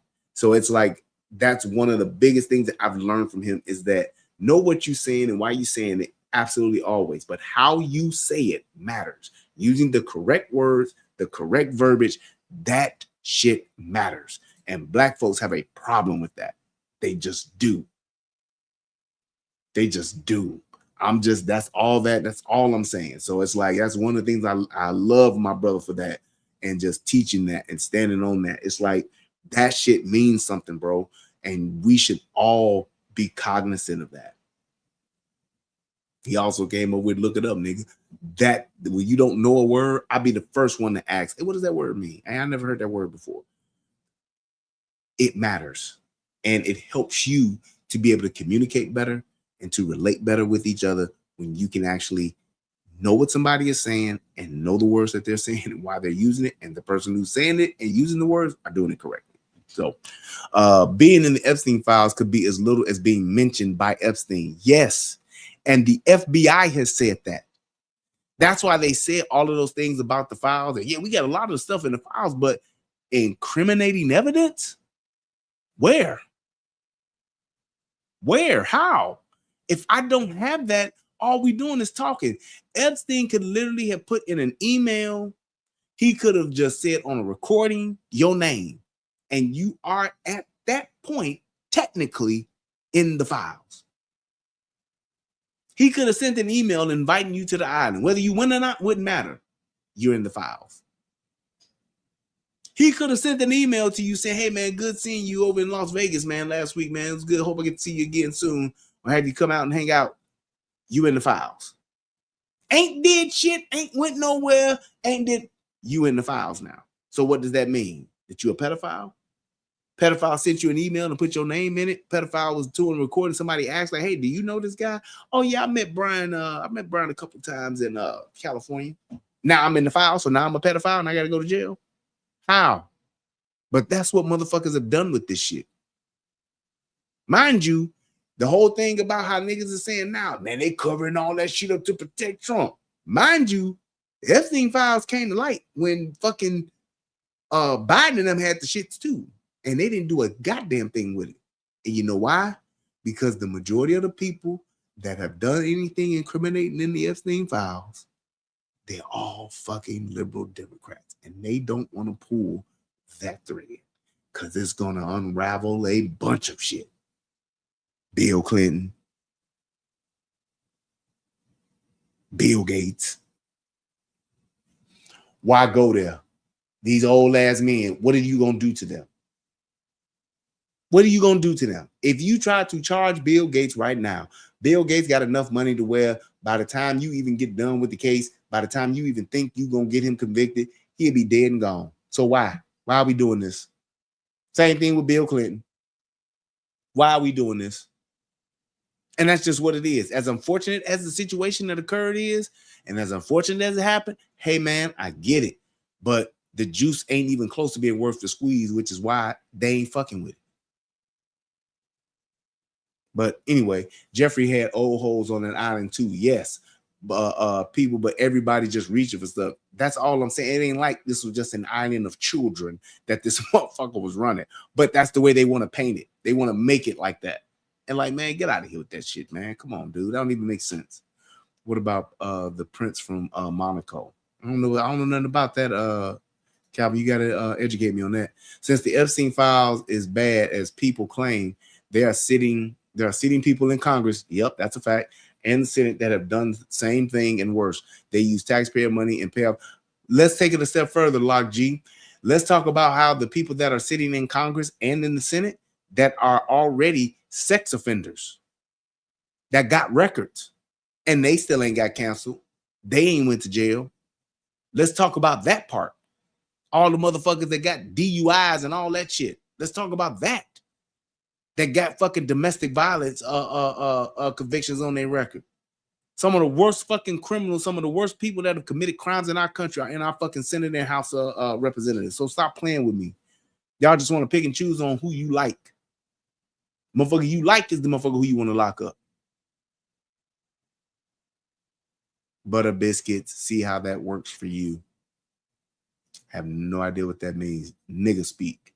That's exactly what that is. I agree with you, but what about those victims? What can you do about the victims? It's 450,000 children that got lost during the migration. Children. These are people that we know are children. They allowed this.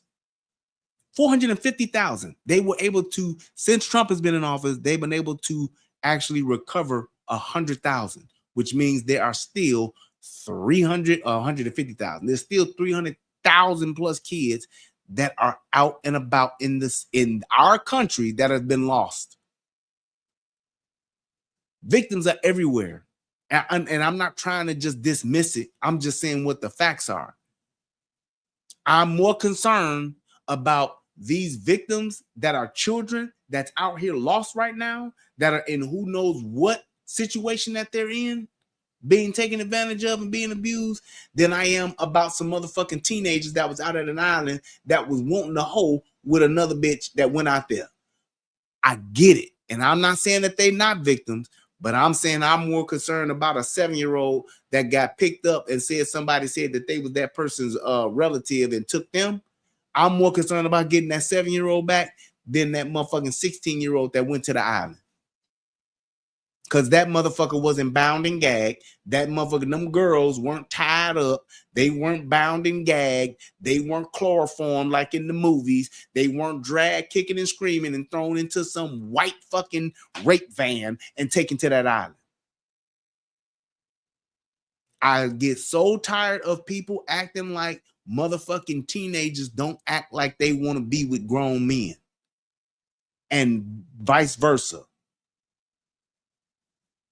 I'm so tired of people acting like that shit don't occur. Not saying that what they did was wrong, is not wrong. I'm not saying that.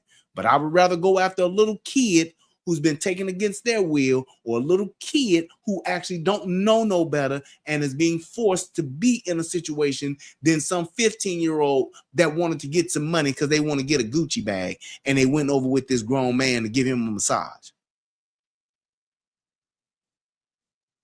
Or settle the case, but there's not the same outrage with the Epstein files.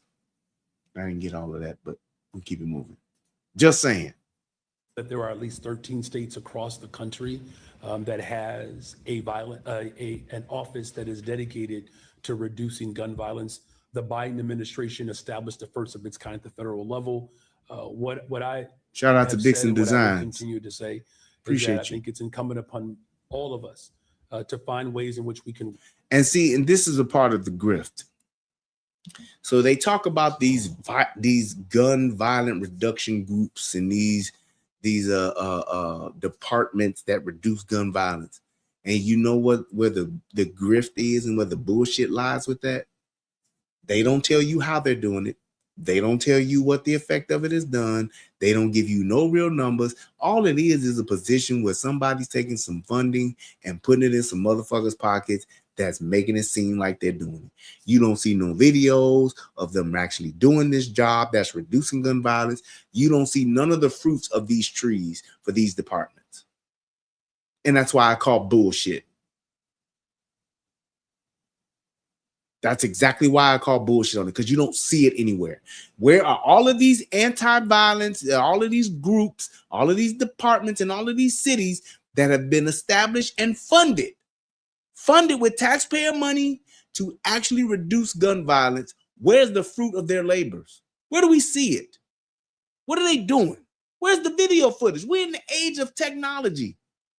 It's a camera everywhere you go. It's a phone everywhere you go. Why are we not seeing how this works if it works so well? And then you're going to have somebody who's saying right now, yeah, well, when you look at the numbers, when you review the numbers, yeah, you mean the numbers that they're juking? People don't understand that what juking the stats mean. But let me explain it to you. Juking the stats means basically the way that I report crime and what I consider and call a crime today and what I call it tomorrow, two different things, jukes the stats. That's what that means. The fact that I see an illegal alien fighting somebody and I go and I interact as a police officer and I break it up and I say, okay, this person did this and I'm going to arrest this person because of what they've done. Now I got an arrest for an assault and I'm going to take them to jail, right? That's a stat. However, when I've been told, if you come across a migrant, you don't interact with them and you don't do anything and do not lock them up. So when I see that same fight next week with two different migrants, what do? I do nothing. Juke in the stats. So that crime that I witnessed or that crime that I've been called to that I would normally process and normally take the person or the guilty party to jail with, I've been now mandated not to. That's how it looks like crime goes down. That's just one example. Let's keep it moving. Work together to reduce violence as a whole, but gun violence particularly. I'm prepared to talk more about, this particular call to action later this week. But as you know, this particular advocacy group has been calling for such an office to exist through multiple administrations. And we're going to continue to hear how the work that we're doing to drive violence down can work in coordination with the vision that this organization and organizing apparatus has. Organization and organizing apparatus has done bullshit. And he said he was going to talk about this later this week. Well, it's been later this week, and there was no press conference about it. Bullshit and word salad. That's all I'm saying. So just to be clear, you're not against their suggestion. I'm saying that this has been an ongoing fight for this group for some time through multiple administrations. And there is a precedent that's been established at the federal level, particularly, again, what the Biden-Harris administration did. So I'm going to continue to explore pathways in which the office that I created of community safety can Great question. work in conjunction with what this organizing apparatus is calling for. Great. Great question. So my man Calvin says, how do you stop the gangs? Because the gang culture will never end no matter what you do. You're right and you're wrong. So here's how you stop the gangs. You give other options. And you give other options by giving kids resources to where, because the gangs need what? They need bodies. They need you in a place to where they can use you. And what do they do when they're using you? They're using you to enterprise, sell shit, steal shit, do shit, protect the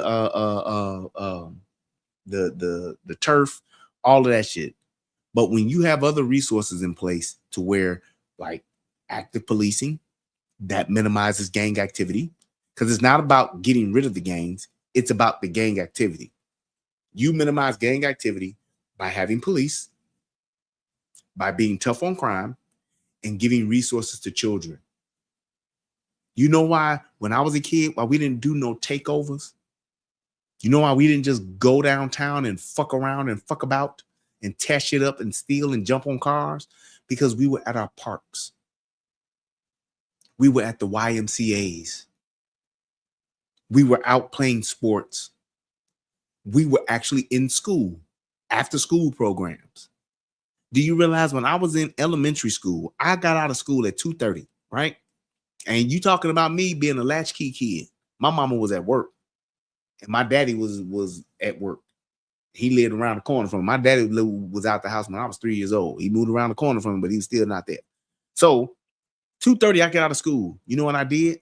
I brought my black ass home. I ate something because I was a fat motherfucker and I love to eat. I brought my ass home, and then 3 o'clock, 3:30, I'm at West Pullman Park. I'm swimming. I'm in the drama club. I'm what else do they have? Floor hockey. I'm doing, there's a multitude of shit I get to do. You can go play basketball, and I wasn't no hooper, so I never really played basketball, but did gymnastics, boxing. This is all at West Pullman Park. Gymnastics, boxing, dance, wood shop, which I was cold as hell in. Wood shop. I said boxing, drama, floor hockey, swimming, water polo, free swim, junior lifeguard. What else did they have there? What was the other shit the girls used to do? I want to say they had a sewing thing there, but I'm not sure. I ain't 100% on that, if they had sewing or not. I thought they did, but there was a multitude of things that we could do. Girls gym and boys gym. So the girls could play basketball. The girls did dance. The girls did all of that kind. They had it. We had gym shows where all of the different groups would come and do stuff, and you would do something in the gym show, whether you're in a dance group, or whether you doing this. They got jazz. They had all kind of stuff, jazz, dance. They had a gym where you can go and work out and lift weights. They had classrooms and all that kind of stuff. It's a resource. So from 3 o'clock until the park closed at 9:30.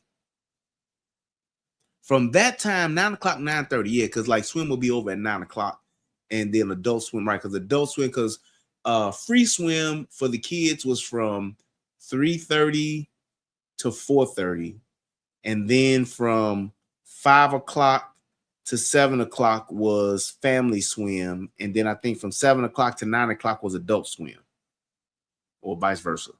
Adult then family, whatever the case may be. So you could literally be at the pool the whole day. So by the time it's 9 o'clock, 9:30 when I'm leaving, because I didn't get dressed now and all that shit. It's 9:30, almost 10 o'clock. You know where I'm going now? Home. Because it ain't shit else left to do. I'm tired from all the activities that I've been doing, and I don't want to go run the streets. I want to go get me something to eat and go back home because I got school tomorrow. I go to wood shop the next day. I'm in wood shop from 3:30 all the way till 7 o'clock. That's what I'm doing. There were things to do. So when you got other things to do and other options and other resources in a safe space, and you got the police out there, because see, the police we had back in our day, them police didn't fuck around with you. You couldn't get up in no police face talking about you better not touch me, bitch. Fuck 12. You didn't get to do that. Grumpy and Smiley would ride around and be like, hey, man, we about to ride around in this block. By the time we come back around here, your ass better not be on this corner. Because they knew you don't hang out on the corner. You don't have no kids hanging out on the corner. Y'all better be on somebody's porch. 9 o'clock, nigga, please. Be fucking around hanging out on the corner? No, sir. Not in West Pullman. Not with Smiley and Grumpy. Not with Maniac. See, my cop, that's my police officer's name. Wasn't no officer friendly. We had a cop named Maniac, nigga. So it's like those are the kind of things that eliminates the gang culture. And yes, you still gonna have somebody that's gonna get in the gang. Absolutely. But the greater majority of your kids, when they got something to do and somewhere to be, and it's safe, they got something to eat, you can keep those kids off the street. We had midnight basketball leagues. So that means at 10 o'clock, what the kids doing? They playing basketball. The young people, they playing basketball in the gym. We had a midnight basketball league for the old niggas. So them old niggas, they love playing basketball, and they had an audience in the crowd because motherfuckers would come up there. Police would be up there to make sure no bullshit going on, but also the gang members would be like, hey, man, look, y'all the fours and we the GDs, but we can play this game. We can hoop. Ain't no bullshit afterwards. You go home, we go home, and it's all good. Wasn't no hanging out after you left because motherfuckers know what happened when you hang out. Nope, take your ass home, take y'all ass home. Get the fuck off the park ground. That's how you stop it. Your deputy mayor for community safety, Manuel Andre, now on the job. How would you say in the few weeks that he's been in that position, how would you say the city's response to violence has improved with him leading that office over his predecessor? Mm-hmm. Well, I'm leading the efforts to build the safest, most affordable big city in America. Much like all of my deputy mayors.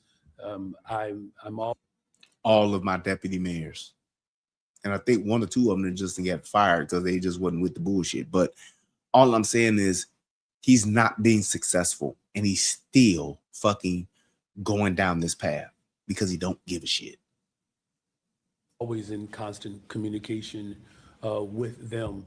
Their job ultimately is to carry out my vision, and what I am grateful for is that we have strong public servants that recognize their role in building the safest, most affordable big city in America.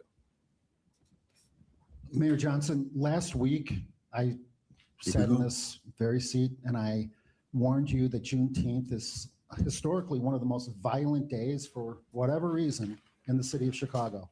You dismissed that. I asked you if Donald Trump, the president. And look, I'm going to say this about the Epstein thing and then I'm done with it. Mr. Breadman made a great point, and I'm going to agree with you. I believe that they all are.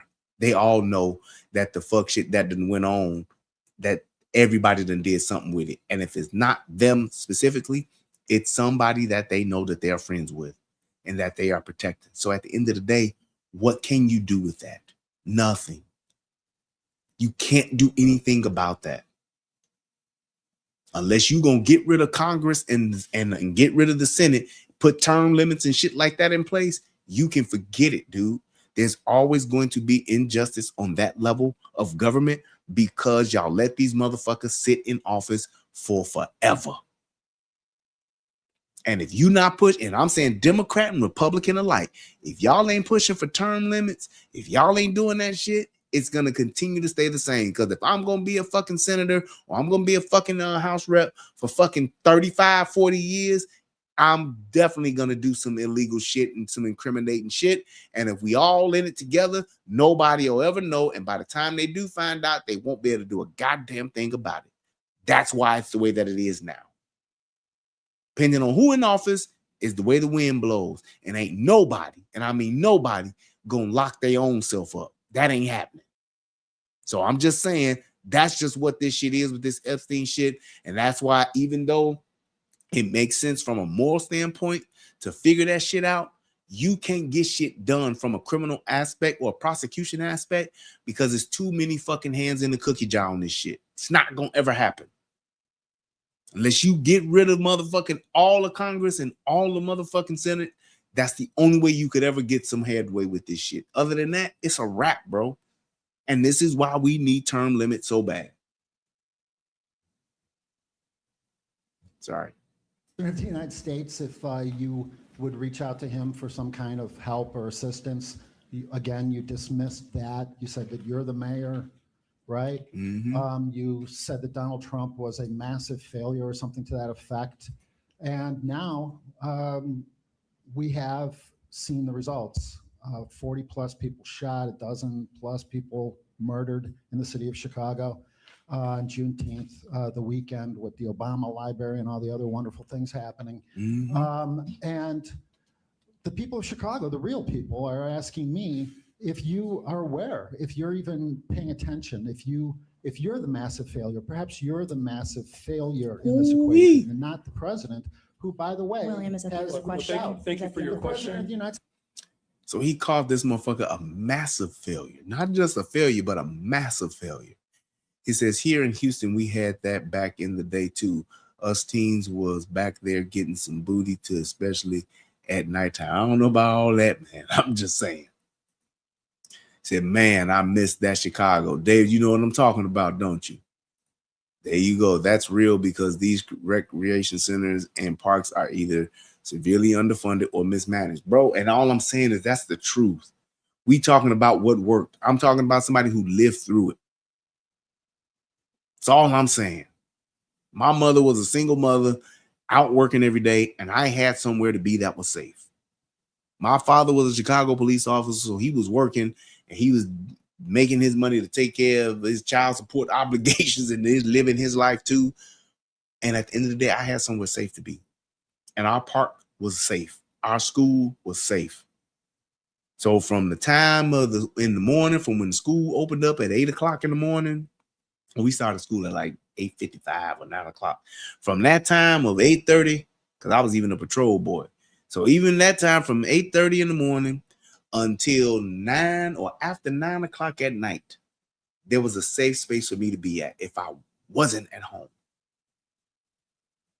I ain't even talking about the integrity on our block. I ain't even talking about how safe our block was. I'm just saying, if I did not want to be on my block, I had two places that I could actually be that were safe. And not to mention the YMCA as well, but that was a little far from us. But it was still someplace safe that we could be and go to. How many of those are around now? Why did we divest from that? Why did they fire all of the Chicago Park District workers? Why did they close all of the Chicago Park districts? But you can fund $1.2 billion for migrants? Get the fuck out my face, man. I ain't trying to hear that shit. That's all I'm saying. Talking about wraparound services and all this bullshit he talking now, dude. It's nonsense. City of Chicago owns an unbelievable amount of real estate. They could do whatever the fuck they want to do with that property there. And you know what they did with it? Nothing, until the migrants came and they opened all that shit up for them. Stop playing with me.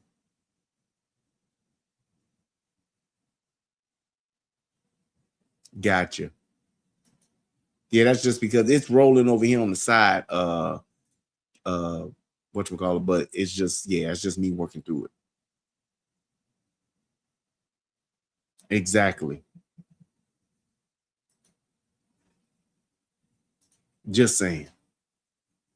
We were around the same age. Yep, because I'm 52, David. I'm telling you, man. That shit was before us. That's all I'm saying. Let's go. States has reached out again. Well, thank you for your question. Donald Trump has said So, he's willing to help. what Will you're you asking- at long last accept his support? I appreciate you Well, if you taking could some let me time. ask that question, I'd be You willing. have. You said Okay. that real Will you people of accept his help Chicago. now? Well, you asked two questions. Then. No. Your first question was, just want to make sure that I'm repeating what you said. Okay. Your My first guess. question was centered around, and it's a very lousy attempt of what you're trying to conflate. But your first question was Now he's essentially around who takes responsibility, right? And then your Right. second question is the help that's needed from the federal government. So I'll answer both of them. And so, look, it's very clear that as it relates to community safety, that the President of the United States of America has done nothing to help secure safe communities across this country. He's done nothing to do that. In fact, if you look specifically at his so-called Black agenda, he has not delivered on one promise. You can't say that. So all I'm saying is this, and I've never seen this before. When and why would the responsibility of a city and the safety thereof, that city, be the president's responsibility? Responsibility. Not saying he can't assist, but the responsibility. And then you're going to make it my responsibility, but then you're going to tell me how I got to be responsible for it, as far as me just sending you a bunch of money that you want. That's essentially what his argument is. So you basically going to tell me, well, this is what you need to be doing. You are responsible for the city and the safety thereof, my city. And you don't need to send no troops or tell me what needs to be done. No, you just need to open up your checkbook and give me the money to spend. A motherfucker who has never secured a city before, a motherfucker who knows nothing about crime, a motherfucker who has no background, no history, no evidence of knowing anything about the streets and how to solve crime. I'm just supposed to give you a fuck ton of money to figure it out. You tell me in what universe that makes sense in. There's no way possible. Me being, if I was the president of the United States, I wouldn't give Brandon Johnson $100 fucking. Because I don't know what the fuck he's gonna do with it. No way. If he don't have some shit that I can actually go and audit and verify, there's no fucking way I would give this motherfucker 10 cents or $1. Because you know what he's going to do with it? He's going to go buy a fucking desk for 70 grand. That's what the fuck he's going to do with the money. I'm sorry. He's going to go buy a desk for his wife that's $70,000. That's what he does with city taxpayer money. So I know what the fuck he would do with government, federal funds. That trucker sound. I wonder if that shit even work. Trucker C. I'm gonna see if it work real quick. Give me 2 seconds. Let me see what happens. I wonder if y'all can even hear that. Y'all tell me if y'all can hear this. Because I don't hear nothing. I'm just saying. I just hit a bomb drop and I hit an air horn. Y'all let me know if y'all heard something. I don't even think that shit works anymore. I got to redo that. But I'm just saying, right, and a $300 haircut. Who the fuck gets their haircut for $300? You got a fucking mohawk, bro. Like, stop playing with me. Stop playing with me. Yep, I've said that for years, since this whole shit started with COVID. But let's hear what you got to say now. You believe in creating safe communities and then literally undermine all of the efforts that create safer communities. That's why he's a failure. It's not just he's just a failure. He is a... Where's his track record to prove this? Undermining programs that make communities safe. Where's his evidence of this? Show me the money. Show me the stats. Show me something to where a particular city spent this much on this type of program And that program then brought crime down to this level or these numbers. Show me that. You would think if somebody had that evidence that they would be plastering it everywhere. Like how Donald Trump have his charts and all that shit. You would think if he knew this and could prove this that he would, but he can't. He's just talking and just want people to give him money, and then he's gonna say we working on it. It's a fucking scam. He's a doty individual, right? And he's so fake. Because he's a of doty. That, okay. To answer your first question, the responsibility, of course, is on all of us. Here's a responsibility that I continue to take. Driving a community safety plan that removes guns from the streets of Chicago, driving a community safety plan that actually invests in the communities that this president refuses to invest in, driving a community safety plan that ensures that our local police department has the tools that they need to ultimately hold people accountable is why we have seen positive trends. Now, of course, there's more work to be done. That work is not going to be accomplished through social media. The failure of this administration is that he is more interested in tweeting or posting evil and inhumane projections of people and our humanity than he is actually willing to put money into the very communities that he ostensibly offers some degree of care for. But the fact of the matter is this: there's no administration in this city that has contributed more to keeping people safe. Is there more work to be done? Absolutely. Has this president undermined our work? He most certainly has. Again, this is an individual that is more interested in removing voting rights protections. He's more interested. There we go.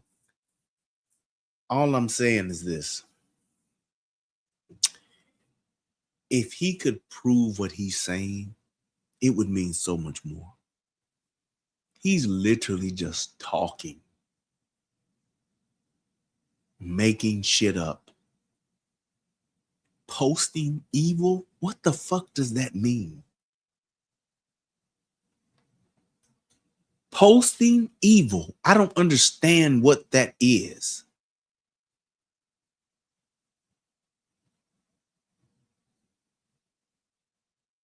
I don't understand what that is. What is posting evil and undermining programs? How can I, as the president, undermine a program you got in your city? And that's the whole thing. He just wants he wants the government to just get, and this, and I'm gonna say this to his point, because it ain't just him. This is the problem with one of the reasons why I just can't get with this liberal Democrat agenda. Because essentially you just want me to give you money and you do with it what you think is best. And it ain't your money. Democrats and liberals are amazing at spending money that ain't theirs. Not saying that Republicans don't do the same thing, but these motherfuckers spend it on fucking pipe dreams. Like the Green Initiative, global warming, all that shit. They love it. Spending a bunch of somebody else's money on pipe dreams that they have is what they enjoy, and not only enjoy, they believe they are entitled to do so. And if you're not doing it, then you're the problem. If you won't open up your wallet and give me all the money that I think I should have, you're the problem. That doesn't even make sense, because here's the thing. If his way worked, he would do everything in his power to fund his way to prove that it worked. But he will never do that. Never. And this is why he's such, and I'm not going to even say a terrible man. This is why he's such a bad person. And this is why people like him should never be in charge. Because the people like him consistently make bad choices because they are literally, and I'm not trying to just be disrespectful, they are literally incompetent. They don't know. They don't have a clue as to how to figure it out. So all they're doing is just making up shit and having these fucking pipe dreams, thinking that that is the way. And the one thing they don't fail at is enriching themselves. They're going to figure that shit out. This world can burn to the fucking ground. The whole city can burn to the ground. He going to figure out a way to get paid. But he believes that because he went to college, he believes that he's educated. He believes that he knows what's best for everybody. Even when he don't know shit about a certain thing, he believes that he's still the one that knows best. And that's very dangerous to have somebody who thinks like that in charge of the city. And that's why the city is so fucked up right now. And it's going to get worse before it even gets attempts to start getting better. And calling for investigations or reducing the ability to investigate civil rights violations, right? Why would I be worried about civil rights violations when I just had 40 people shot and 8 dead? Why do I care about that right now? Civil rights violations? Are you serious? Civil rights violations. 40 shot, 8 dead. Civil rights violations. All right. It's not just simply about his abject failure. It's about his overwhelming interest in coordinating the upward transfer of wealth into the hands of the ultra rich at the expense of everyday people. That's what he has failed to do, because, well, that's what he has done. His failure, of course, is in defunding the very efforts that ultimately can keep people safe. Thank you, William. Thank you. Question is simply this. So fuck the fact that the police are 2,000 officers down. Fuck that shit. That don't mean nothing. Do you realize that his entire answer was about Donald Trump making it his fault? 40 people shot, 8 dead, Donald Trump's fault. The president of the United States is at fault for this. So whose fault was it when Obama was the president? Whose fault was it when Biden was the president? Same shit been happening. This ain't just started happening when Trump got in office. This has been happening before Trump got in office. Whose fault was it then? And this is why I say this dude is just not a good human, man. Because he's okay with this. He's okay making this and lying to the people trying to make it Trump's fault. You've already asked 2 questions. You've asked 2 questions. Nope. Nope. You asked 2 questions. You say that incarcerating violent repeat offenders is some kind of. You can talk as long as you want. You've asked your 2 questions already, and I've answered both of them. You interrupt. No, you've asked 2 questions. I also have civil rights. I have freedom of speech. I have freedom. Well, you can just free yourself on out of here, because I'm not answering. You can free yourself on out of here. You've already asked 2 questions, and your time is done. So go ahead. Finish. The United States, the city of Chicago is down 2,000 police officers under your administration, and yet you have 150 some police officers on your security detail. If Chicago is so safe, why not release some of those police officers back onto the streets where they can help real Chicagoans? You're done. Thank you. Jake. You're done. Thank you. And that's exactly how he leaves. Department. Why do you think this is needed? Is there a capacity issue now in the Office of Community Safety, or is this an effort to lock in anti-violence efforts that might not stick if you don't win this office again? Well, if you're asking me if my decisions are politically motivated, they're not. They're not. And look, I understand why people would believe that a politician would speak of their own interests. My interest is building the safest, most affordable big city in America. In terms of our evolution of government, I think that is the nature of public service. So here's the thing, and I hope that people can understand this. The fact that he can't articulate that, it's like a used car salesman. I'm going to tell you how good of a car this is just because it's on my lot. And I'm not going to tell you why. I'm just going to tell you that's a really good car. It sounds good. We can start it up. And then if you buy it And if you have any problems, I'm going to take care of you, no problem. Then you buy the car. Turns out to be a lemon. And there's only so much that they're going to cover to fix the car. Or they tell you, well, you bought it as is. This is what it is. You got to get it fixed. He's selling you something that he can't even articulate. I'm going to make Chicago the biggest, safest, most affordable city in the world. Great. How? What tangible, actionable plan do you have that I can clearly see how this works and that it has worked to where I could believe it? If I tell you I can do something and I can't show you from a precedent from a previous time I've done it, or I can't specifically tell you how I'm going to do it, don't you believe shit I'm saying?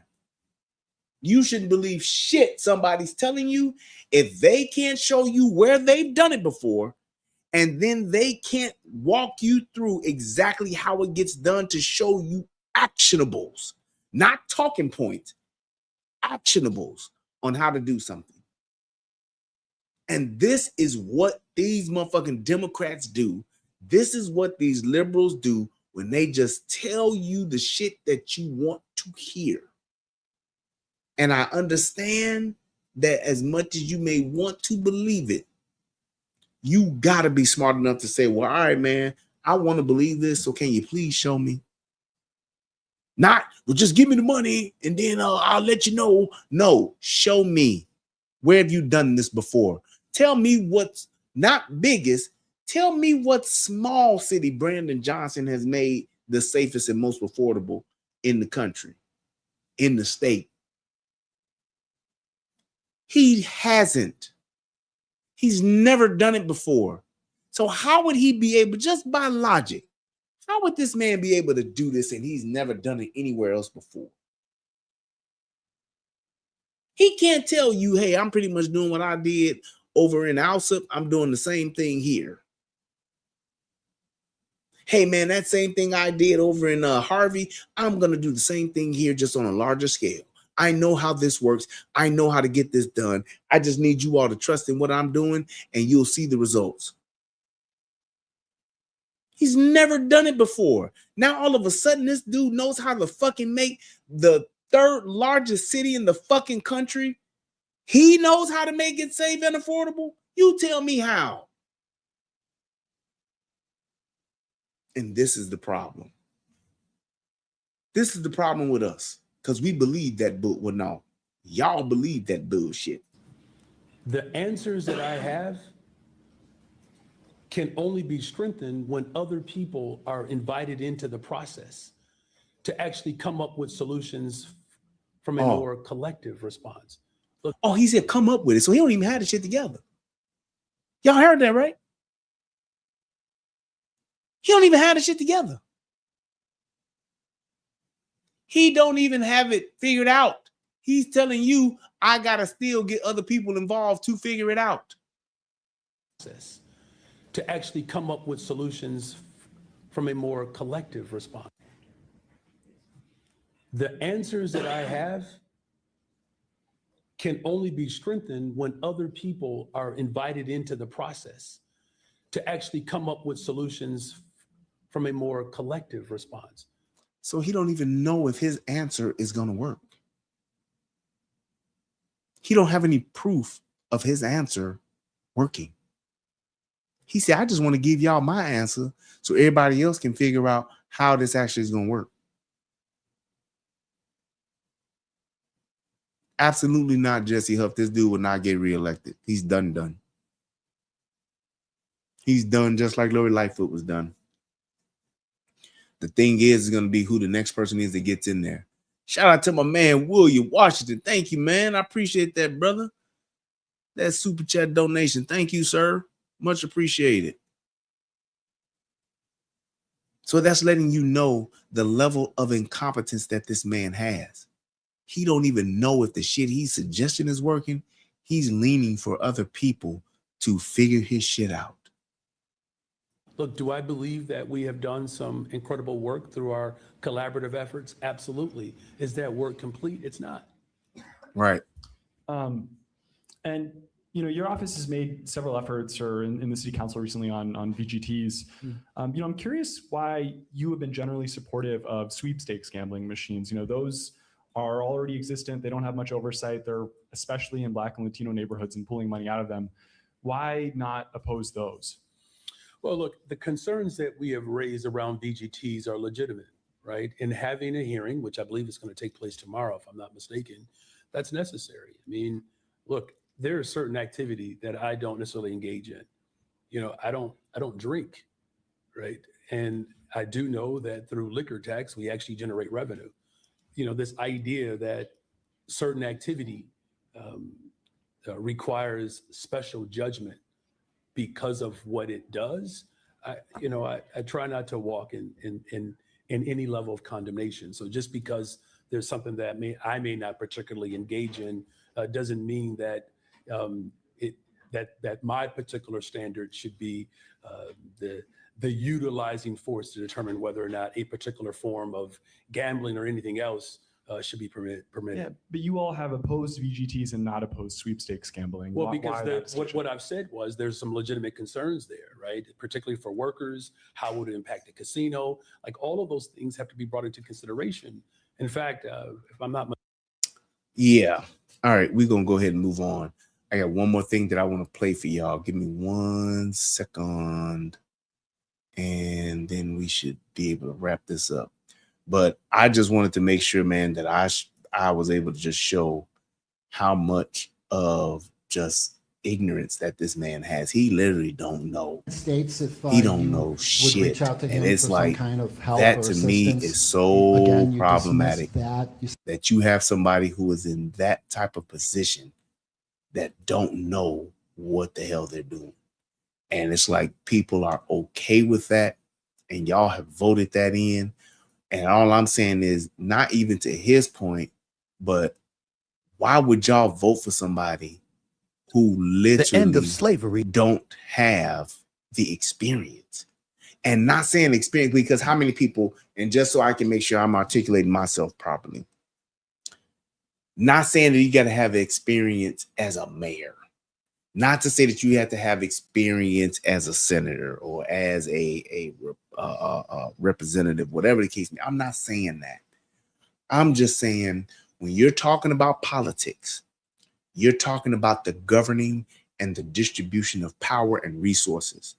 Why would you not have somebody who has some type of business acumen to do that, as opposed to somebody who is literally in an environment and have been in a career where that is not a part of what it is they do?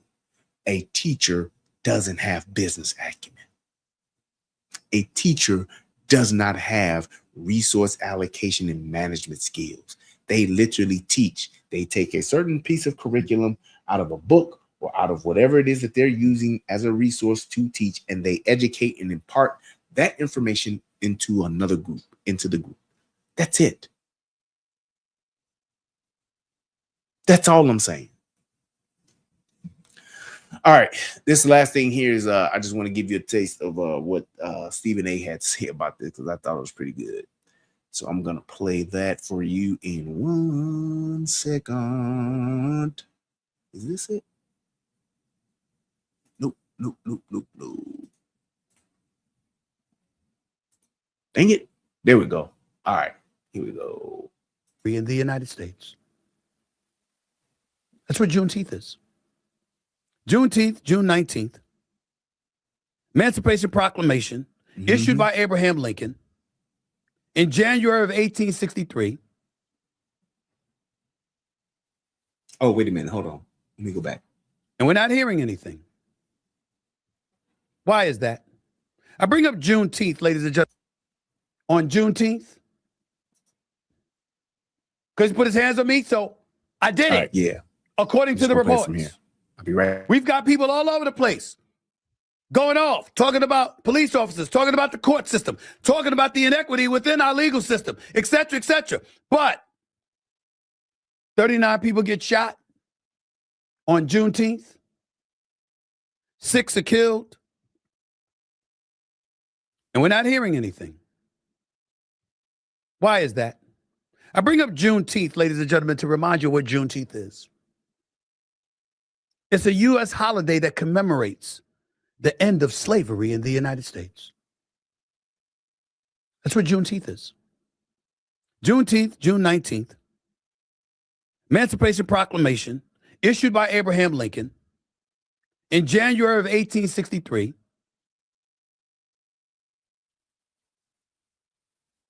This is what we're talking about.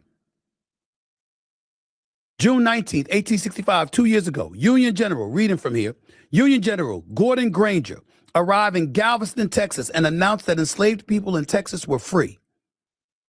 This date is what became known as Juneteenth. You know how as black folks, we sit up there and we talk about it's Malcolm X Boulevard, it's Martin Luther King Boulevard, and that's usually where violence takes place?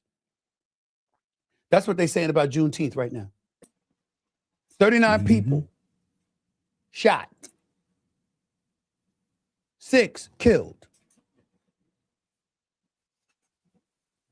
And what are we saying? You got more people arguing about Carmelo Anthony than this. And I'm not getting into, oh, you know what? It's black on black. Wait a minute. White people kill white people. Hispanics kill Hispanics. The people you live with, the people you live amongst, the people you live around, that's where violence usually take place amongst one another. I know that. I don't care about that. I care about us, our community right now, as it pertains to this subject. What we gonna do, peoples? I'm talking to black people. What we gonna do? Barack Obama had his presidential center opened this past Friday. We all celebrating it. And we got nothing to say about 39 black folks, 39 people rather getting shot, 6 fatally. How about this? Let me read some numbers to you because I think it's important. It's only right. Chicago, in the year 2024, recorded 580 homicides in that 1 year alone, with black residents accounting for roughly 3/4 to 4/5 of the victims. The ratio, mind you, this is during 2024 when they are juking the stats. This is what was reported because it was damn near almost double that. But this is just them juking the stats on the certain shit that they're reporting. So let's just go with this. And let's just say that's what it is. Safety gap remains stark. The University of Chicago Crime Lab reports that in 2025, black Chicagoans had a homicide rate of nearly 40 per 100,000 residents, compared with less than 2 per 100,000 residents for white residents. So that means 40 per every 100,000 versus 2 per every 100,000. That's the difference. And I hate when these motherfuckers try to say white on white crime and black on black crime is the same thing. There's no such thing as black on black crime because black folk. Let me tell you something. There's a difference between crime and violent crime. Shootings, stabbings. White folks ain't shooting and stabbing white folks more than or just as much as black folks. It's not true. It's not true. And niggas have been trying to grift and sell this shit for fucking years. And I don't understand why they're doing it. I guess they just want to lie. But it's not true. How do I know? Because you're going to ask me that? Great question. And all I'm asking for y'all is to do this. And I've been saying this for years. The day somebody shows me that 40 people have been shot and 8 people dead in a fucking trailer park, then I got you. then you have a point. Until you show me consistently every weekend where you have mass shootings and multiple deaths in these white, because the trailer park is where poor white folks live. That's where they cooking the meth and all that shit. Trailer parks is where it's low income white housing. Till you show me that trailer park, or just show me the white neighborhood where it's multiple shootings and multiple deaths consistently over weekends, then we can have a conversation. Until then, shut the fuck up, because I know I'm right.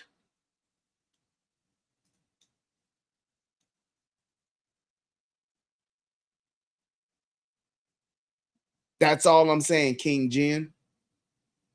To your point, y'all watch what happened next week.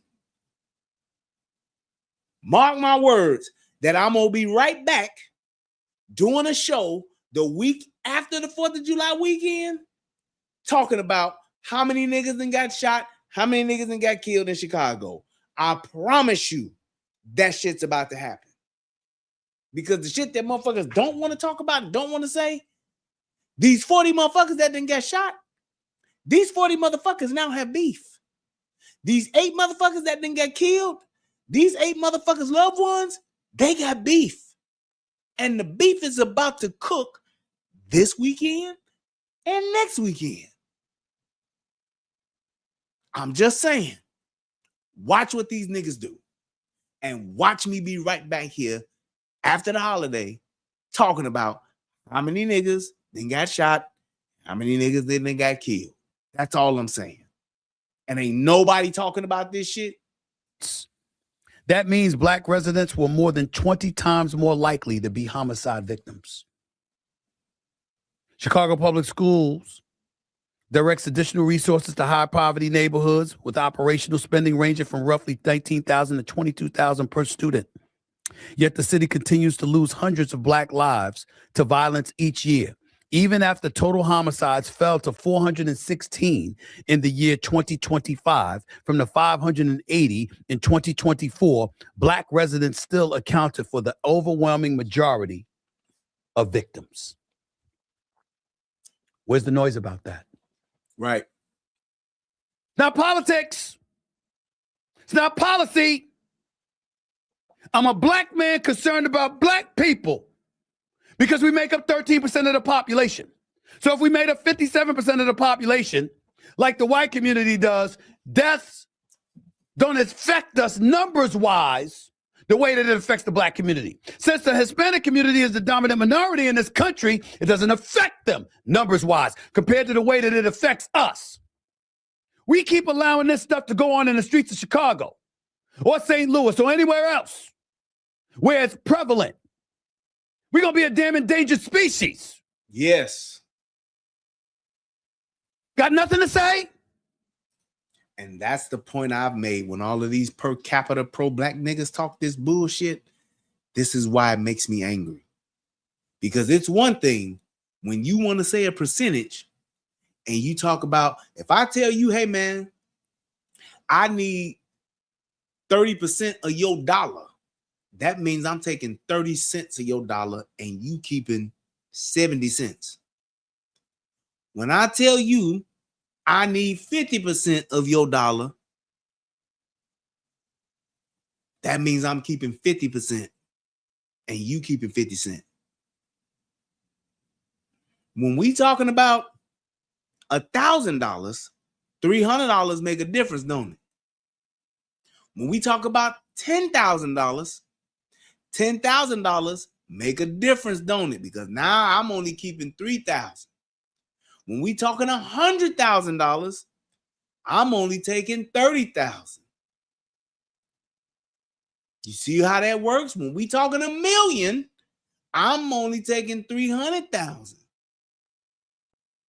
The point is, it's quicker for me. It's easier for me to part ways with $300,000 out of $1 million than it is with 70 cents out of $1. Because me giving you 70 cents of my dollar, nigga, that means I might not be able to buy me nothing to eat. Percentages matter, especially when you're going up and you're going down, and how much resource you have.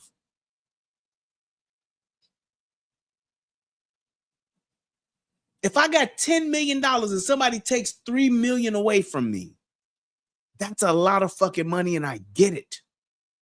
But I still got $7 million left.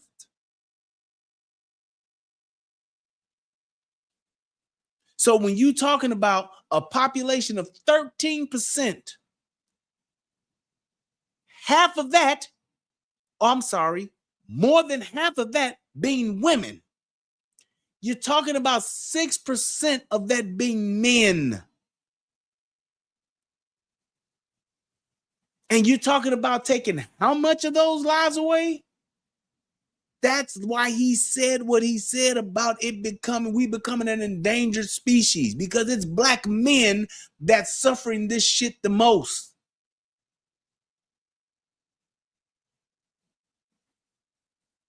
That's why what he's saying should be resonating with black men, if nobody else. I'm very sorry about Carmelo Anthony. I don't like the fact that he got 35 years. I really, really don't. Not when I think about Case and Allison. Not when I think about Kyle Rittenhouse. Remember him, August 2020? During unrest in Kenosha, Wisconsin. He's 17 years old at the time. He shot and killed 2 people and wounded a third while claiming self-defense. And then in November of 2021, a jury acquitted him on all charges, including homicide and reckless endangerment, finding he acted in self-defense. I don't like that discrepancy. Well, let me correct you on that, Stephen A., because I was with you till you got to that point. But let me explain to y'all why Kyle Rittenhouse got off and should have got off. Number one, he was well within his right to be in Wisconsin. Number two, he was well within his right to be carrying an AR-15. Even though if it was his, wasn't his grandmama's, his granddaddy's, his best friends, or whoever. He was well within his rights to do that. What people fail to realize with that shit is that he was being chased by people who had a gun, and one who had a fucking skateboard using it as a weapon trying to hit him. He was already retreating. And here's the thing. He got off and he shot and killed white people. Why do niggas give a fuck to this day about Kyle Rittenhouse? I have no idea. He was retreating and fleeing away from someone who was chasing him with a Glock, a handgun. And the other guy had a fucking skateboard, and the other guy was going fisticuffs. He had like some kind of bag or some shit.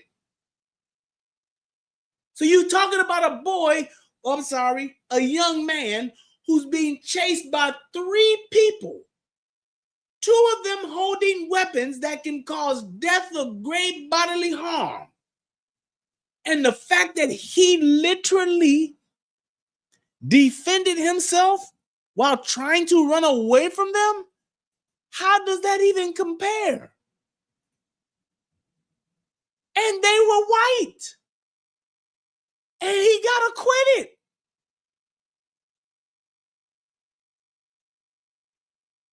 What the fuck is wrong with niggas? I don't understand this.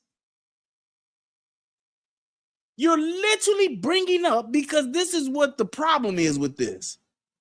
You're bringing up Kyle Rittenhouse strictly because of the fact that he's young and white.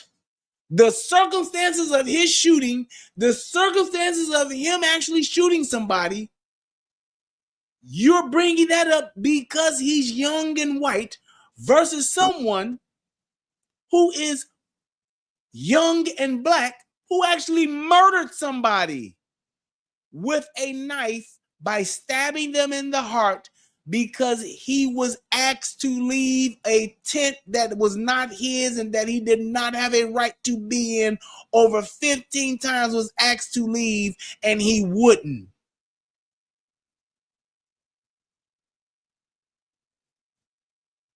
How do those two compare? I have no clue.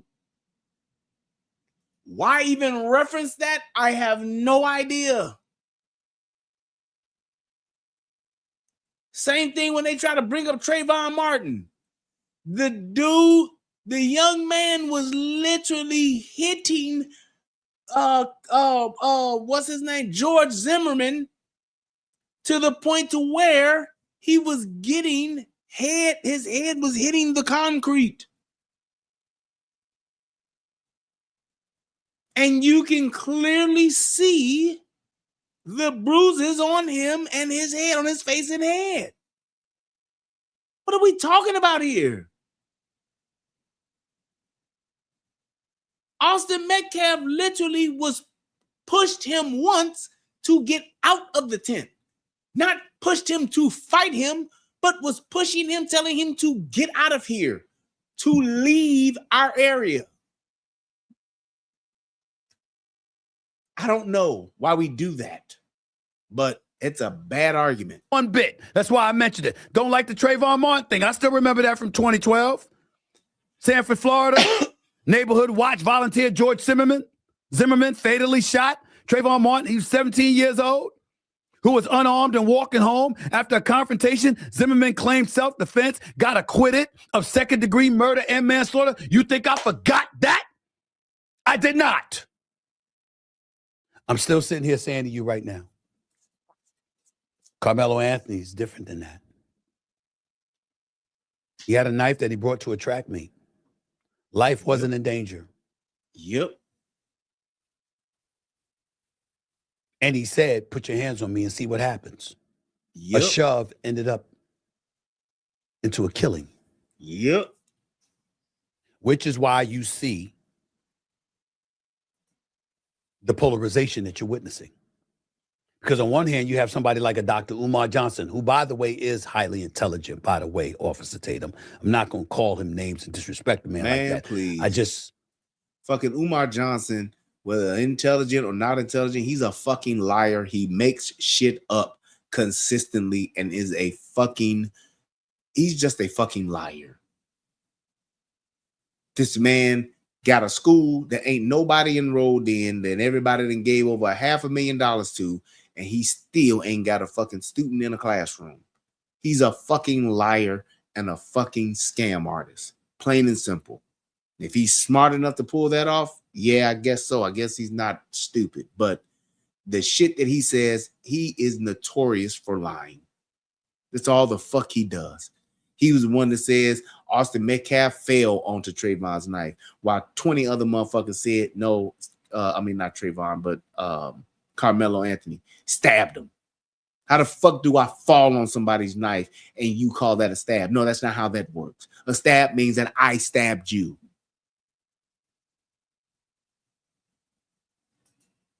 Meanwhile, this motherfucker talking about Umar, who's just lying his ass off and making shit up because he's talking about black boys forever, snow bunnies never, all that bullshit he's talking. Meanwhile, this nigga ain't married one black woman, black queen, but he's known to be laying around and sleeping around with the conscious stripper.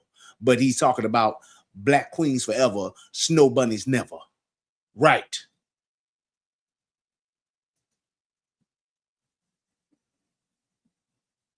Right. The nigga who's trying to tell me to marry the black queen ain't got one himself. Ain't had one himself. This motherfucker ain't even smart enough to get married again, did divorce and say, hey, at least I tried. He ain't even done that. He's just walking around here talking about black queens forever, snow bunnies never. Meanwhile, he's fucking hoes. Man, what the fuck ever. I ain't got time for this shit. Don't understand why he's going this route. But it is fair to show what he had to say in both of these videos and Officer Tatum's response to both of these videos. Play that for us, please. There we go.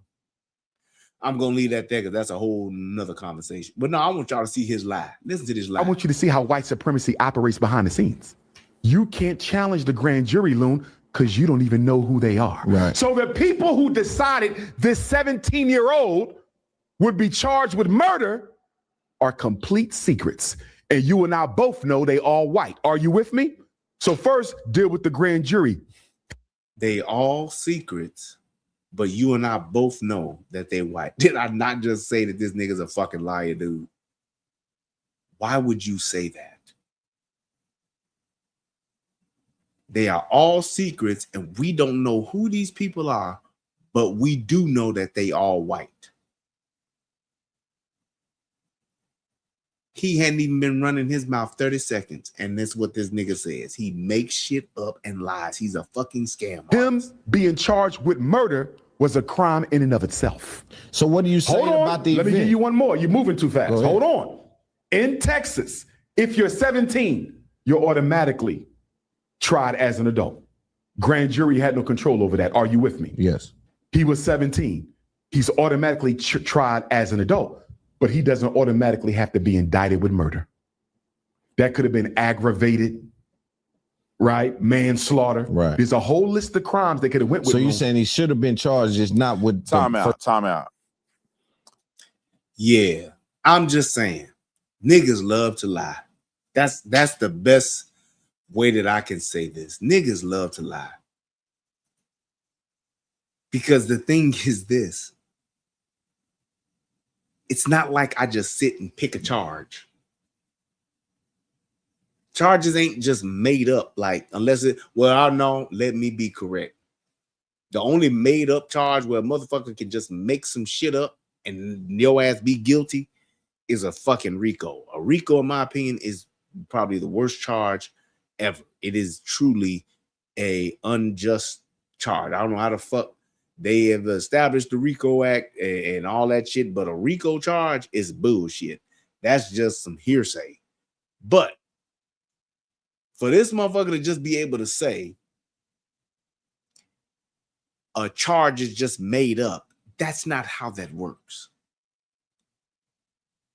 There are certain aspects of a crime that indicate what the charge or the appropriate charge should be. Based on the evidence of the crime, those things are what determines the level of a charge and what it is. It's not just somebody makes it up and says, I'm going to charge them with this.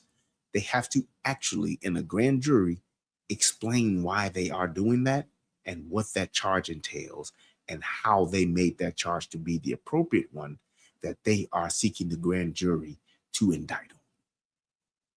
Just saying. I'm just saying. They ain't like they just got a fucking pinwheel that they spin and throw darts and say, yep, there it is. It's that one. That's not how that works. And I'm just saying like this, man.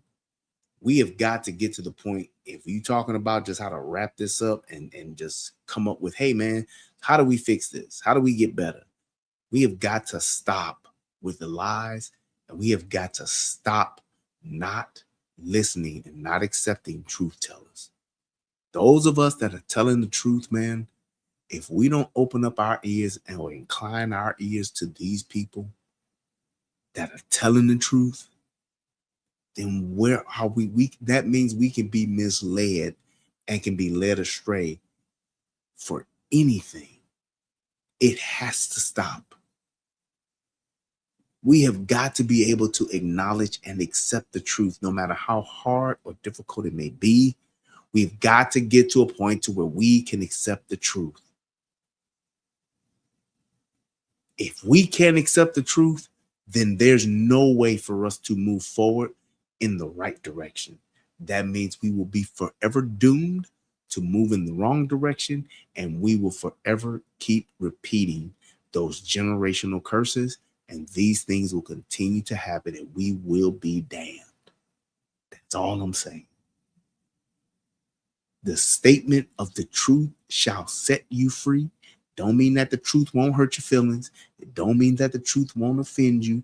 It don't mean that the truth won't bother you, and it don't mean that you will like the truth. The truth is just that. It's the truth. It ain't meant to make you feel no kind of way.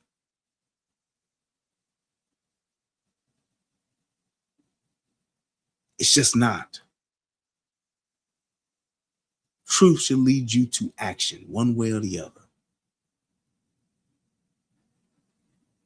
One of my great men in my life that I respect said that the offend me to good works.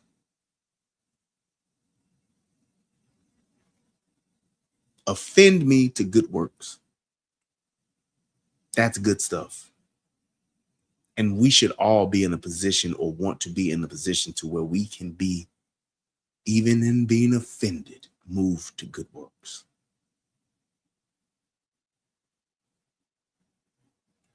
Offend me to good works. Because if you can't be moved to good works based on the truth, then that in itself is a problem for not just you, but for us all. I want to say thank you to everybody that came by and supported the show. Thank you guys for clicking the like button. Thank you guys for all of the super chats. I appreciate each and every last one of them. You guys continue to just amaze me with just your support after all of these years. I really do appreciate that. I'm so thankful for the upliftment and the movement in the channels and stuff now. With this YouTube reset, it's been really inspiring and encouraging. So I'm back at it. I hope you all stay at it. And man, till next time, peace, and I'm out. Y'all have a good night. Later.